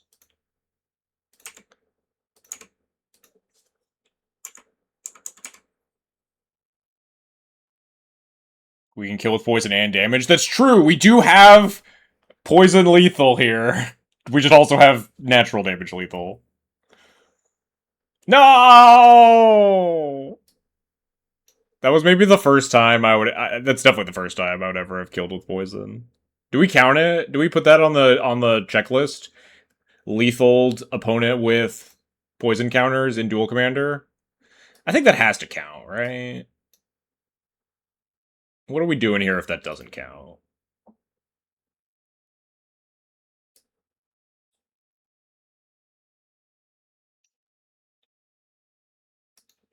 Lying to ourselves? Yeah, exactly. Let's take instant replay on that game. I'm seeing 7 poison counters. I'm seeing 2 creatures with Toxic 1 and a Mirrex that's gonna make another thing with Toxic. That seems like lethal. That seems like poison damage lethal to me. I don't know. Were you gonna go for the Mirrex kill? No, I was gonna activate Mirrex end step and I was just going to attack for lethal, and then they were going to take like 9 damage, but then they were also going to take 3 poison counters, and they were going to die to damage and to poison counters at the same time. I think that's lethal. Right? I think that's poison counter lethal. I really wish they hadn't conceded, so I could have taken a screenshot of them with 10 poison counters on them. You could hold back the other creatures and only attack with the mites, and it's 5 damage. I don't know if I would have done that. They just have, like, another lightning bolt effect, and they don't die. Please give me my Twitch points. Oh, yeah. Good reminder. Manage prediction. Choose outcome. Cloud is the best, is the winner.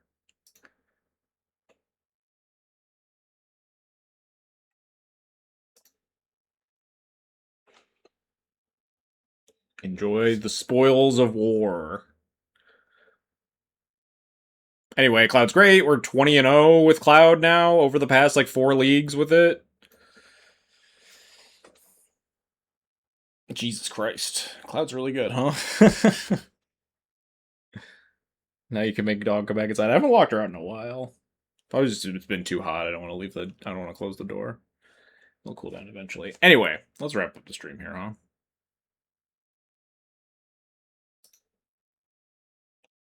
Let's go find someone to raid.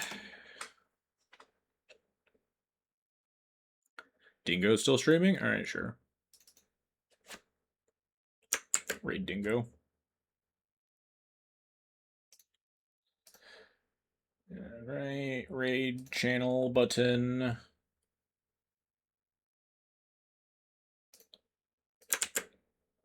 Anyway, thanks everyone for watching. Hope you had a good time. Cloud's great, as always. We'll be back next week. More Cloud. Do a little bit of workshopping of the deck.